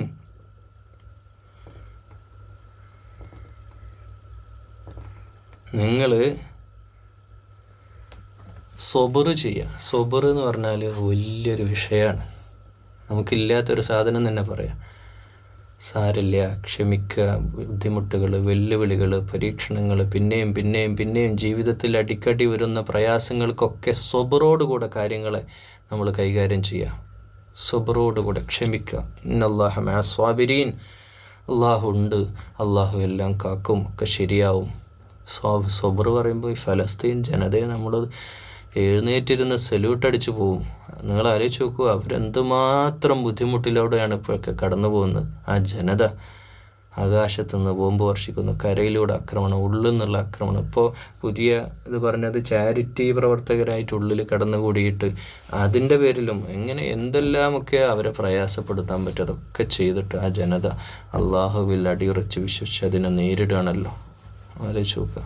അള്ളാഹു അവർക്ക് കൂടുതൽ സബർ ചെയ്യാനും ആ വലിയ പരീക്ഷണത്തിൽ വിജയിക്കാനും ആ ജനതക്ക് അള്ളാഹു തൗഫീഖ് ചെയ്യട്ടെ എന്ന് നിങ്ങളോടൊപ്പം ചേർന്ന് ദുആ ചെയ്യണം. നമുക്കതിനല്ലേ ഇപ്പോൾ പറ്റൂ. വസ്തഈനൂ ബിസ്സബ്രി വസ്സലാത്ത്, നിസ്കാരം കൊണ്ടും നിങ്ങൾ എന്ത് ചെയ്യുക? അള്ളാഹുവിൻ്റെ സഹായം തേടുക. സ്റ്റാന എന്ന് പറഞ്ഞാൽ ഈ എൻലൈറ്റൻമെൻറ്റ് എന്നുള്ളൊരവസ്ഥയിലേക്ക് നമ്മളെത്തുക. ദൈവീക പ്രകാശത്തിലേക്ക്, ദൈവീകതയിലേക്ക്, ഡിവൈൻ ശക്തിയായിട്ട് നമ്മളെ മാറ്റിയെടുക്കുക. നമ്മൾക്കൊരു ദൈവീകത നമ്മുടെ ശരീരത്തിലേക്ക് നമ്മൾ ഉണ്ടാക്കിയെടുക്കുക. അതെങ്ങനെ ഉണ്ടാക്കിയെടുക്കുക? നമ്മളിപ്പോൾ ഔലിയാക്കൾ എന്നൊക്കെ പറയല്ലേ, അള്ളാൻ്റെ ഔലിയാക്കൾ, അള്ളാൻ്റെ അടുത്താളായിട്ട് നമ്മളോട് മാറാൻ ഒക്കെ നമുക്ക് സാധിക്കും. നമുക്ക് പ്രവാചകനാകാൻ കഴിയില്ല കേട്ടോ, പക്ഷേ അള്ളാൻ്റെ ഔലിയാക്കളായിട്ട്, അള്ളാൻ്റെ അടുത്ത ആളുകളായിട്ട് എനിക്കും നമുക്ക് മാറാൻ പറ്റും. അതിനെന്താ ചെയ്യേണ്ടത്? സബ്ർ ചെയ്യാം. സബ്റോടുകൂടെ, ക്ഷമയോടെ ഉലൂഹിയ്യത്ത്, അള്ളാൻ്റെ എൻ്റെ ഇലാഹാണ് എന്ന ആ ബോധത്തോടെ സബ്ർ ചെയ്യാം. നടുവെക്കുക. നമുക്ക് ഇഷ്ടകരമായ, നമുക്ക് സാധിക്കുമായിരുന്ന പലതും നടുവെക്കുക. അള്ളാഹുവിന് വേണ്ടി. വജ്ഹുല്ലാ വസ്വലാത്ത്, നിസ്കരിക്കുക. നിസ്കാരമാണ് 1000 വട്ടം നിസ്കാരമാണ് ജീവിതത്തിൽ അള്ളാഹുവുമായിട്ട് നമ്മളെ ബന്ധിപ്പിക്കുന്ന ഏക കണ്ണി. ഖുർആൻ അള്ളാഹു നമ്മളോട് സംസാരിക്കുന്ന അള്ളാഹിൻ്റെ കലാമാണെങ്കിൽ നമ്മൾ അള്ളാഹിനോട് സംസാരിക്കുന്ന സന്ദർഭം ഏതാ പ്രിയമുള്ളവരെ? നിസ്കാരമാണ്. വജ്ജഹ്തു വജ്ഹിയ ലില്ലദീ ഫതറസ്സമാവാതി വൽഅർദ് ഹനീഫൻ മുസ്ലിമൻ. അർത്ഥം അറിഞ്ഞുകൊണ്ട് പറഞ്ഞു നോക്കൂ. അർത്ഥം അറിയാതെ ഇൻഷാല്ലാ വജ്ജഹ്തു ഇൻഷാല്ലാ ഒരിക്കലും അർത്ഥം വെക്കണം, ഞാൻ ആലോചിക്കുന്നുണ്ട്. ഇന്ന സ്വലാത്തി വനുസുക്കി വമഹിയായ വമമാതി ലില്ലാഹി റബ്ബിൽ ആലമീൻ. എന്തൊരു പ്രതിജ്ഞ പറയുന്നു! എൻ്റെ ജീവിതം മരണം എല്ലാം അള്ളാഹുവേ നിനക്കുള്ളതാണ്. ഇന്ന സ്വലാത്തി എൻ്റെ നിസ്കാരം, വനുസുക്കി എൻ്റെ ജീവിതത്തിൽ എല്ലാ കാര്യങ്ങളും, വമഹിയായ വമമാതി എൻ്റെ ജീവിതം മരണം A to Z നിനക്കാണ്. ഇത് പറഞ്ഞിട്ടാണ് നമ്മൾ മറ്റു തെറ്റുകൾ ചെയ്യാൻ പോകുന്നത് നിസ്കരിക്കുന്ന ആൾ. وإنها لكبيرة إلا على الخاشعين. അതുകൊണ്ട് തന്നെ ഖുശൂ ഇല്ലാത്ത മുസ്ലിങ്ങളിലെ നല്ലൊരു ശതമാനം 5 വക്ത് അള്ളാഹിൻ്റെ മുമ്പിൽ നിസ്കരിക്കാൻ മടി കാണിക്കുന്ന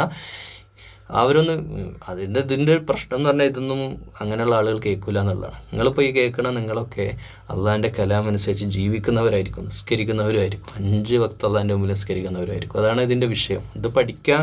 പക്ഷേ ഇത് ഖുർആൻ തുടക്കത്തിൽ തന്നെ പറഞ്ഞില്ലേ, ഇത് മുത്തഖികൾക്ക് ഇത് സന്മാർഗം ഉണ്ടാവുള്ളൂ എന്ന്. ഇപ്പോൾ എത്ര എപ്പിസോഡുകൾ, എത്രയോ വീഡിയോ ഇങ്ങനെ ചെയ്ത് വരില്ലേ. ഇത് നിങ്ങൾ കേൾക്കാൻ ഇവിടെ എത്തിയത് എന്തുകൊണ്ടാണ് അറിയോ? നിങ്ങൾ അള്ളാഹു തിരഞ്ഞെടുത്തിട്ടുണ്ട്. അൽഹംദുലില്ലാ, നിങ്ങൾ അള്ളാഹു തിരഞ്ഞെടുത്തുകൊണ്ടാണ്. അള്ളാഹു നമ്മളെ സ്വർഗത്തിൽ ഒരുമിച്ച് കൂട്ടട്ടെ. അള്ളാഹിൻ്റെ ഖുർആൻ്റെ അഹ്ലുകാരായിട്ട് എന്നെയും നിങ്ങളെ അള്ളാഹു സ്വർഗത്തിൽ ഒരുമിച്ച് കൂട്ടട്ടെ.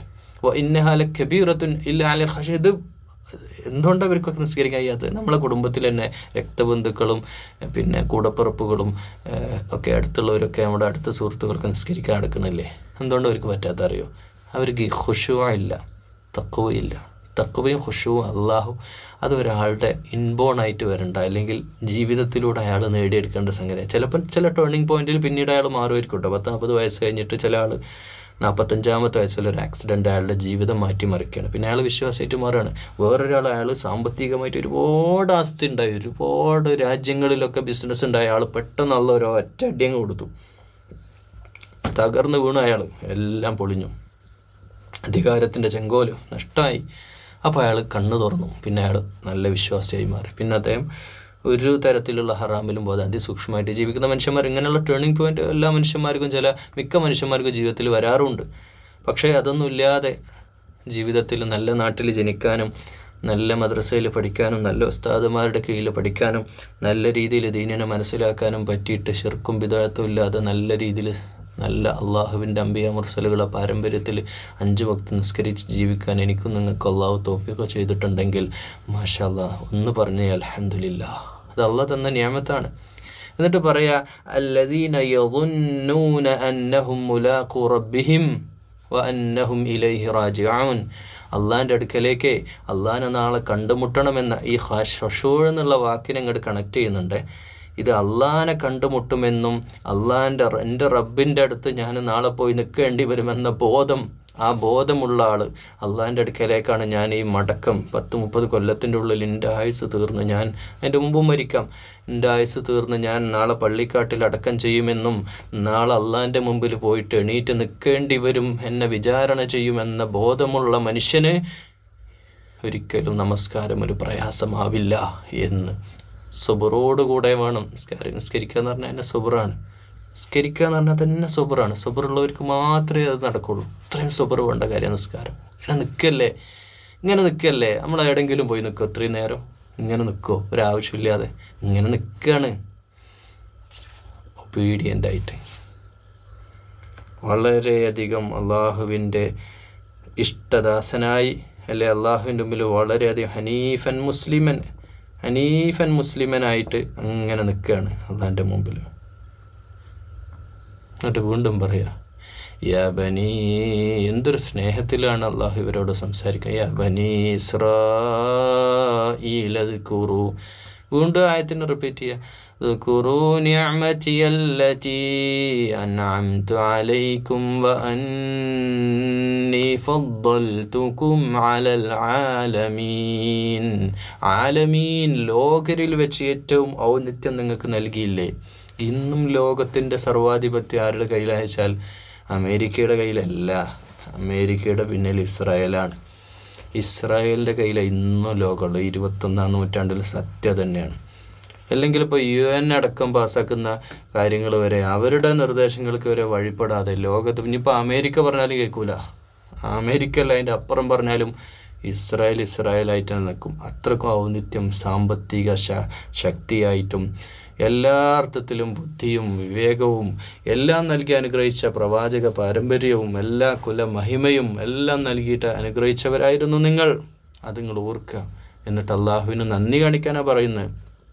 എന്നിട്ട് പറയുന്ന ആയത്ത് വളരെ പ്രധാനപ്പെട്ട ഒരു വിഷയം. ഒരു പക്ഷേ ഞാൻ ഈ ഖുർആൻ ക്ലാസ് തുടങ്ങിയിട്ട് ഏറ്റവും കൂടുതൽ ആളുകൾ കമൻസിലൂടെ പറഞ്ഞൊരു കാര്യം, പല ആളുകൾ നേരിട്ട് ഫോൺ ചെയ്തിട്ടും പറഞ്ഞു ഒരു പ്രധാന കാര്യത്തിന് തീർപ്പും കൂടെ ഈ ആയത്തിലുണ്ട്.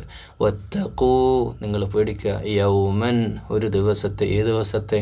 നാളെ പഠിച്ചവൻ്റെ മുമ്പിൽ നിൽക്കേണ്ട ഒരു ദിവസം, വിചാരണ നാൾ.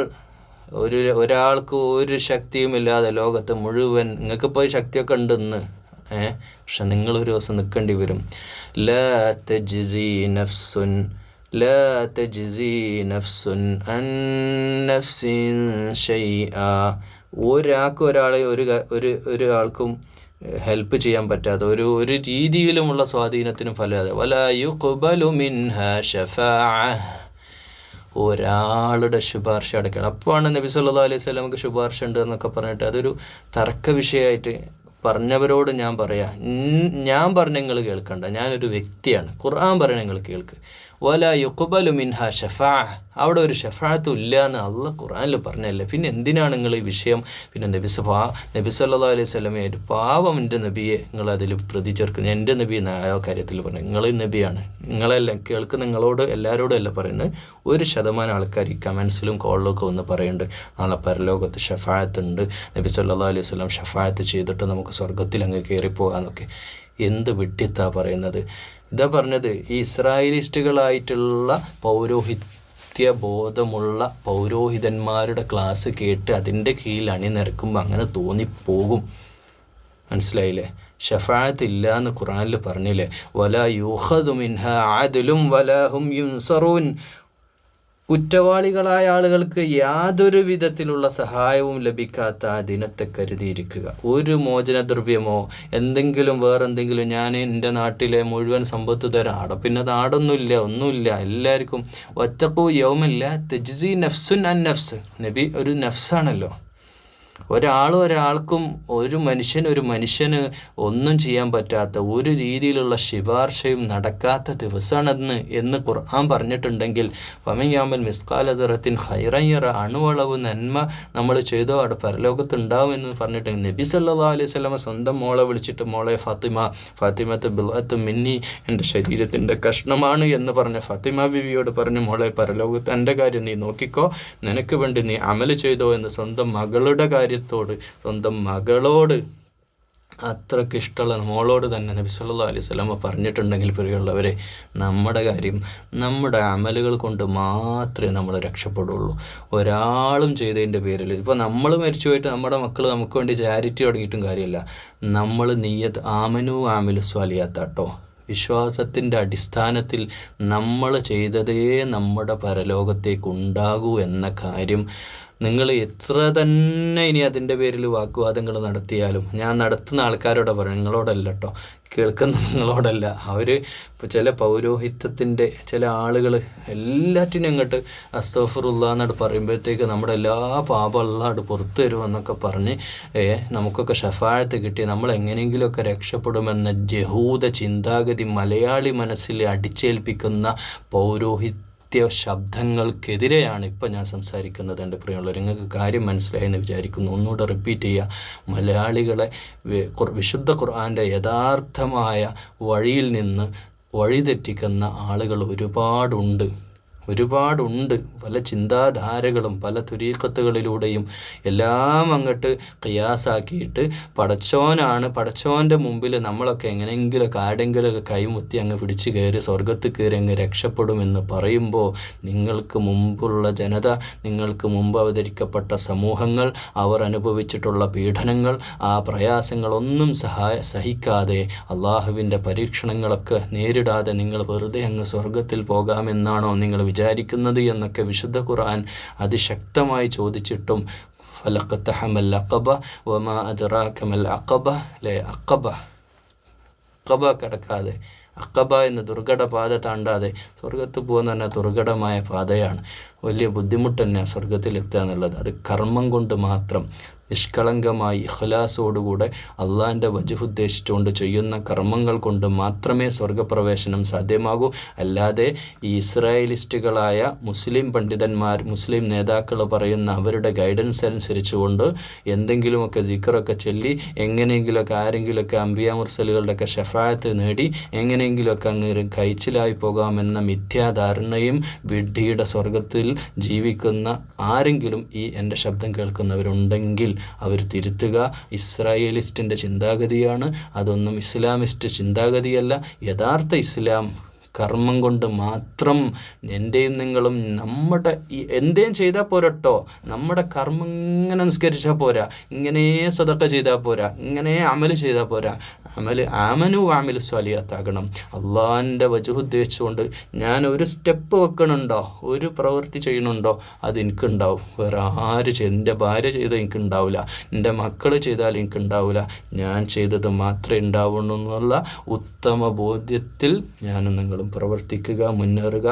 ആരുടെ അമൽ നമ്മിലേക്ക് കൂട്ടിച്ചേർക്കൂല. നമ്മുടെ ചെയ്ത ഒരു തെറ്റ് വേറെ ആക്കും പോവില്ല, നമുക്ക് തന്നെ കിട്ടും. അതുകൊണ്ട് നമുക്ക് ചെയ്തതുണ്ടാവും.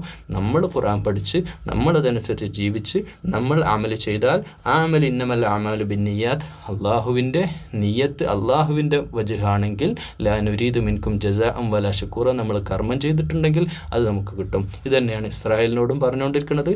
ഇസ്രായേലിസ്റ്റുകളായ ചിന്താഗതി വെച്ച് പുലർത്തുന്ന മുസ്ലിങ്ങൾക്കൊരു വിചാരമുണ്ട്.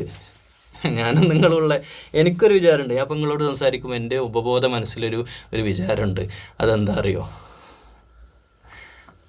നമ്മളൊക്കെ എങ്ങനെയൊക്കെ, ഞാനിപ്പോൾ ഖുർആൻ ക്ലാസ്സൊക്കെ എടുക്കുന്ന ആളല്ലേ, കുറേ നിസ്കരിക്കുകയൊക്കെ ചെയ്യുന്ന ആളല്ലേ, ഞാനൊക്കെ എങ്ങനെയൊക്കെ സ്വർഗത്ത് പോകും എന്നൊക്കെ ഒരു വിചാരമല്ലേ. അതൊക്കെ നിർത്തിക്കോളൂ. എന്നോട് ഞാൻ തന്നെ പറയുകയാണ് നിങ്ങളോട്, നിങ്ങൾ മനസ്സിനോട് അങ്ങനെയുള്ള ചിന്ത ഉണ്ട്, ആ ചിന്തയോട് അങ്ങ് പറഞ്ഞേക്ക്. അതുകൊണ്ടൊന്നും നാളെ രക്ഷപ്പെടാൻ പോണില്ല. നമ്മൾ അമൽ ചെയ്താൽ നമുക്ക് രക്ഷപ്പെടാം. വത്തഖൂ യൗമൻ ലാ തജ്സി നഫ്സുൻ അൻ നഫ്സിൻ ഷൈഅ, ഒരാൾക്കും ഒന്നും ചെയ്യാൻ പറ്റാത്ത ദിവസമാണ്. വലാ യുഖ്ബലു മിൻഹാ ശഫാഅ, ഒരു ശഫാഅത്തും നാളെ നമുക്ക് ലഭ്യമല്ല, കിട്ടൂല, ഒന്നും നടക്കൂലാടെ. അവിടെ കർമ്മങ്ങൾ കൊണ്ട് മാത്രം രക്ഷപ്പെടാൻ സാധിക്കൂ എന്ന് ഇസ്രായേലിനെ മാത്രമല്ല അല്ലാഹ് താക്കീത് ചെയ്യുന്നത്. നിസ്കരിക്കുന്ന ഓരോ മനുഷ്യനോടും, നിസ്കരിക്കുകയും അള്ളാഹുവിൽ വിശ്വസിക്കുകയും ചെയ്യുന്ന മനുഷ്യരോടും കൂടിയാണ് പറയുന്നത്.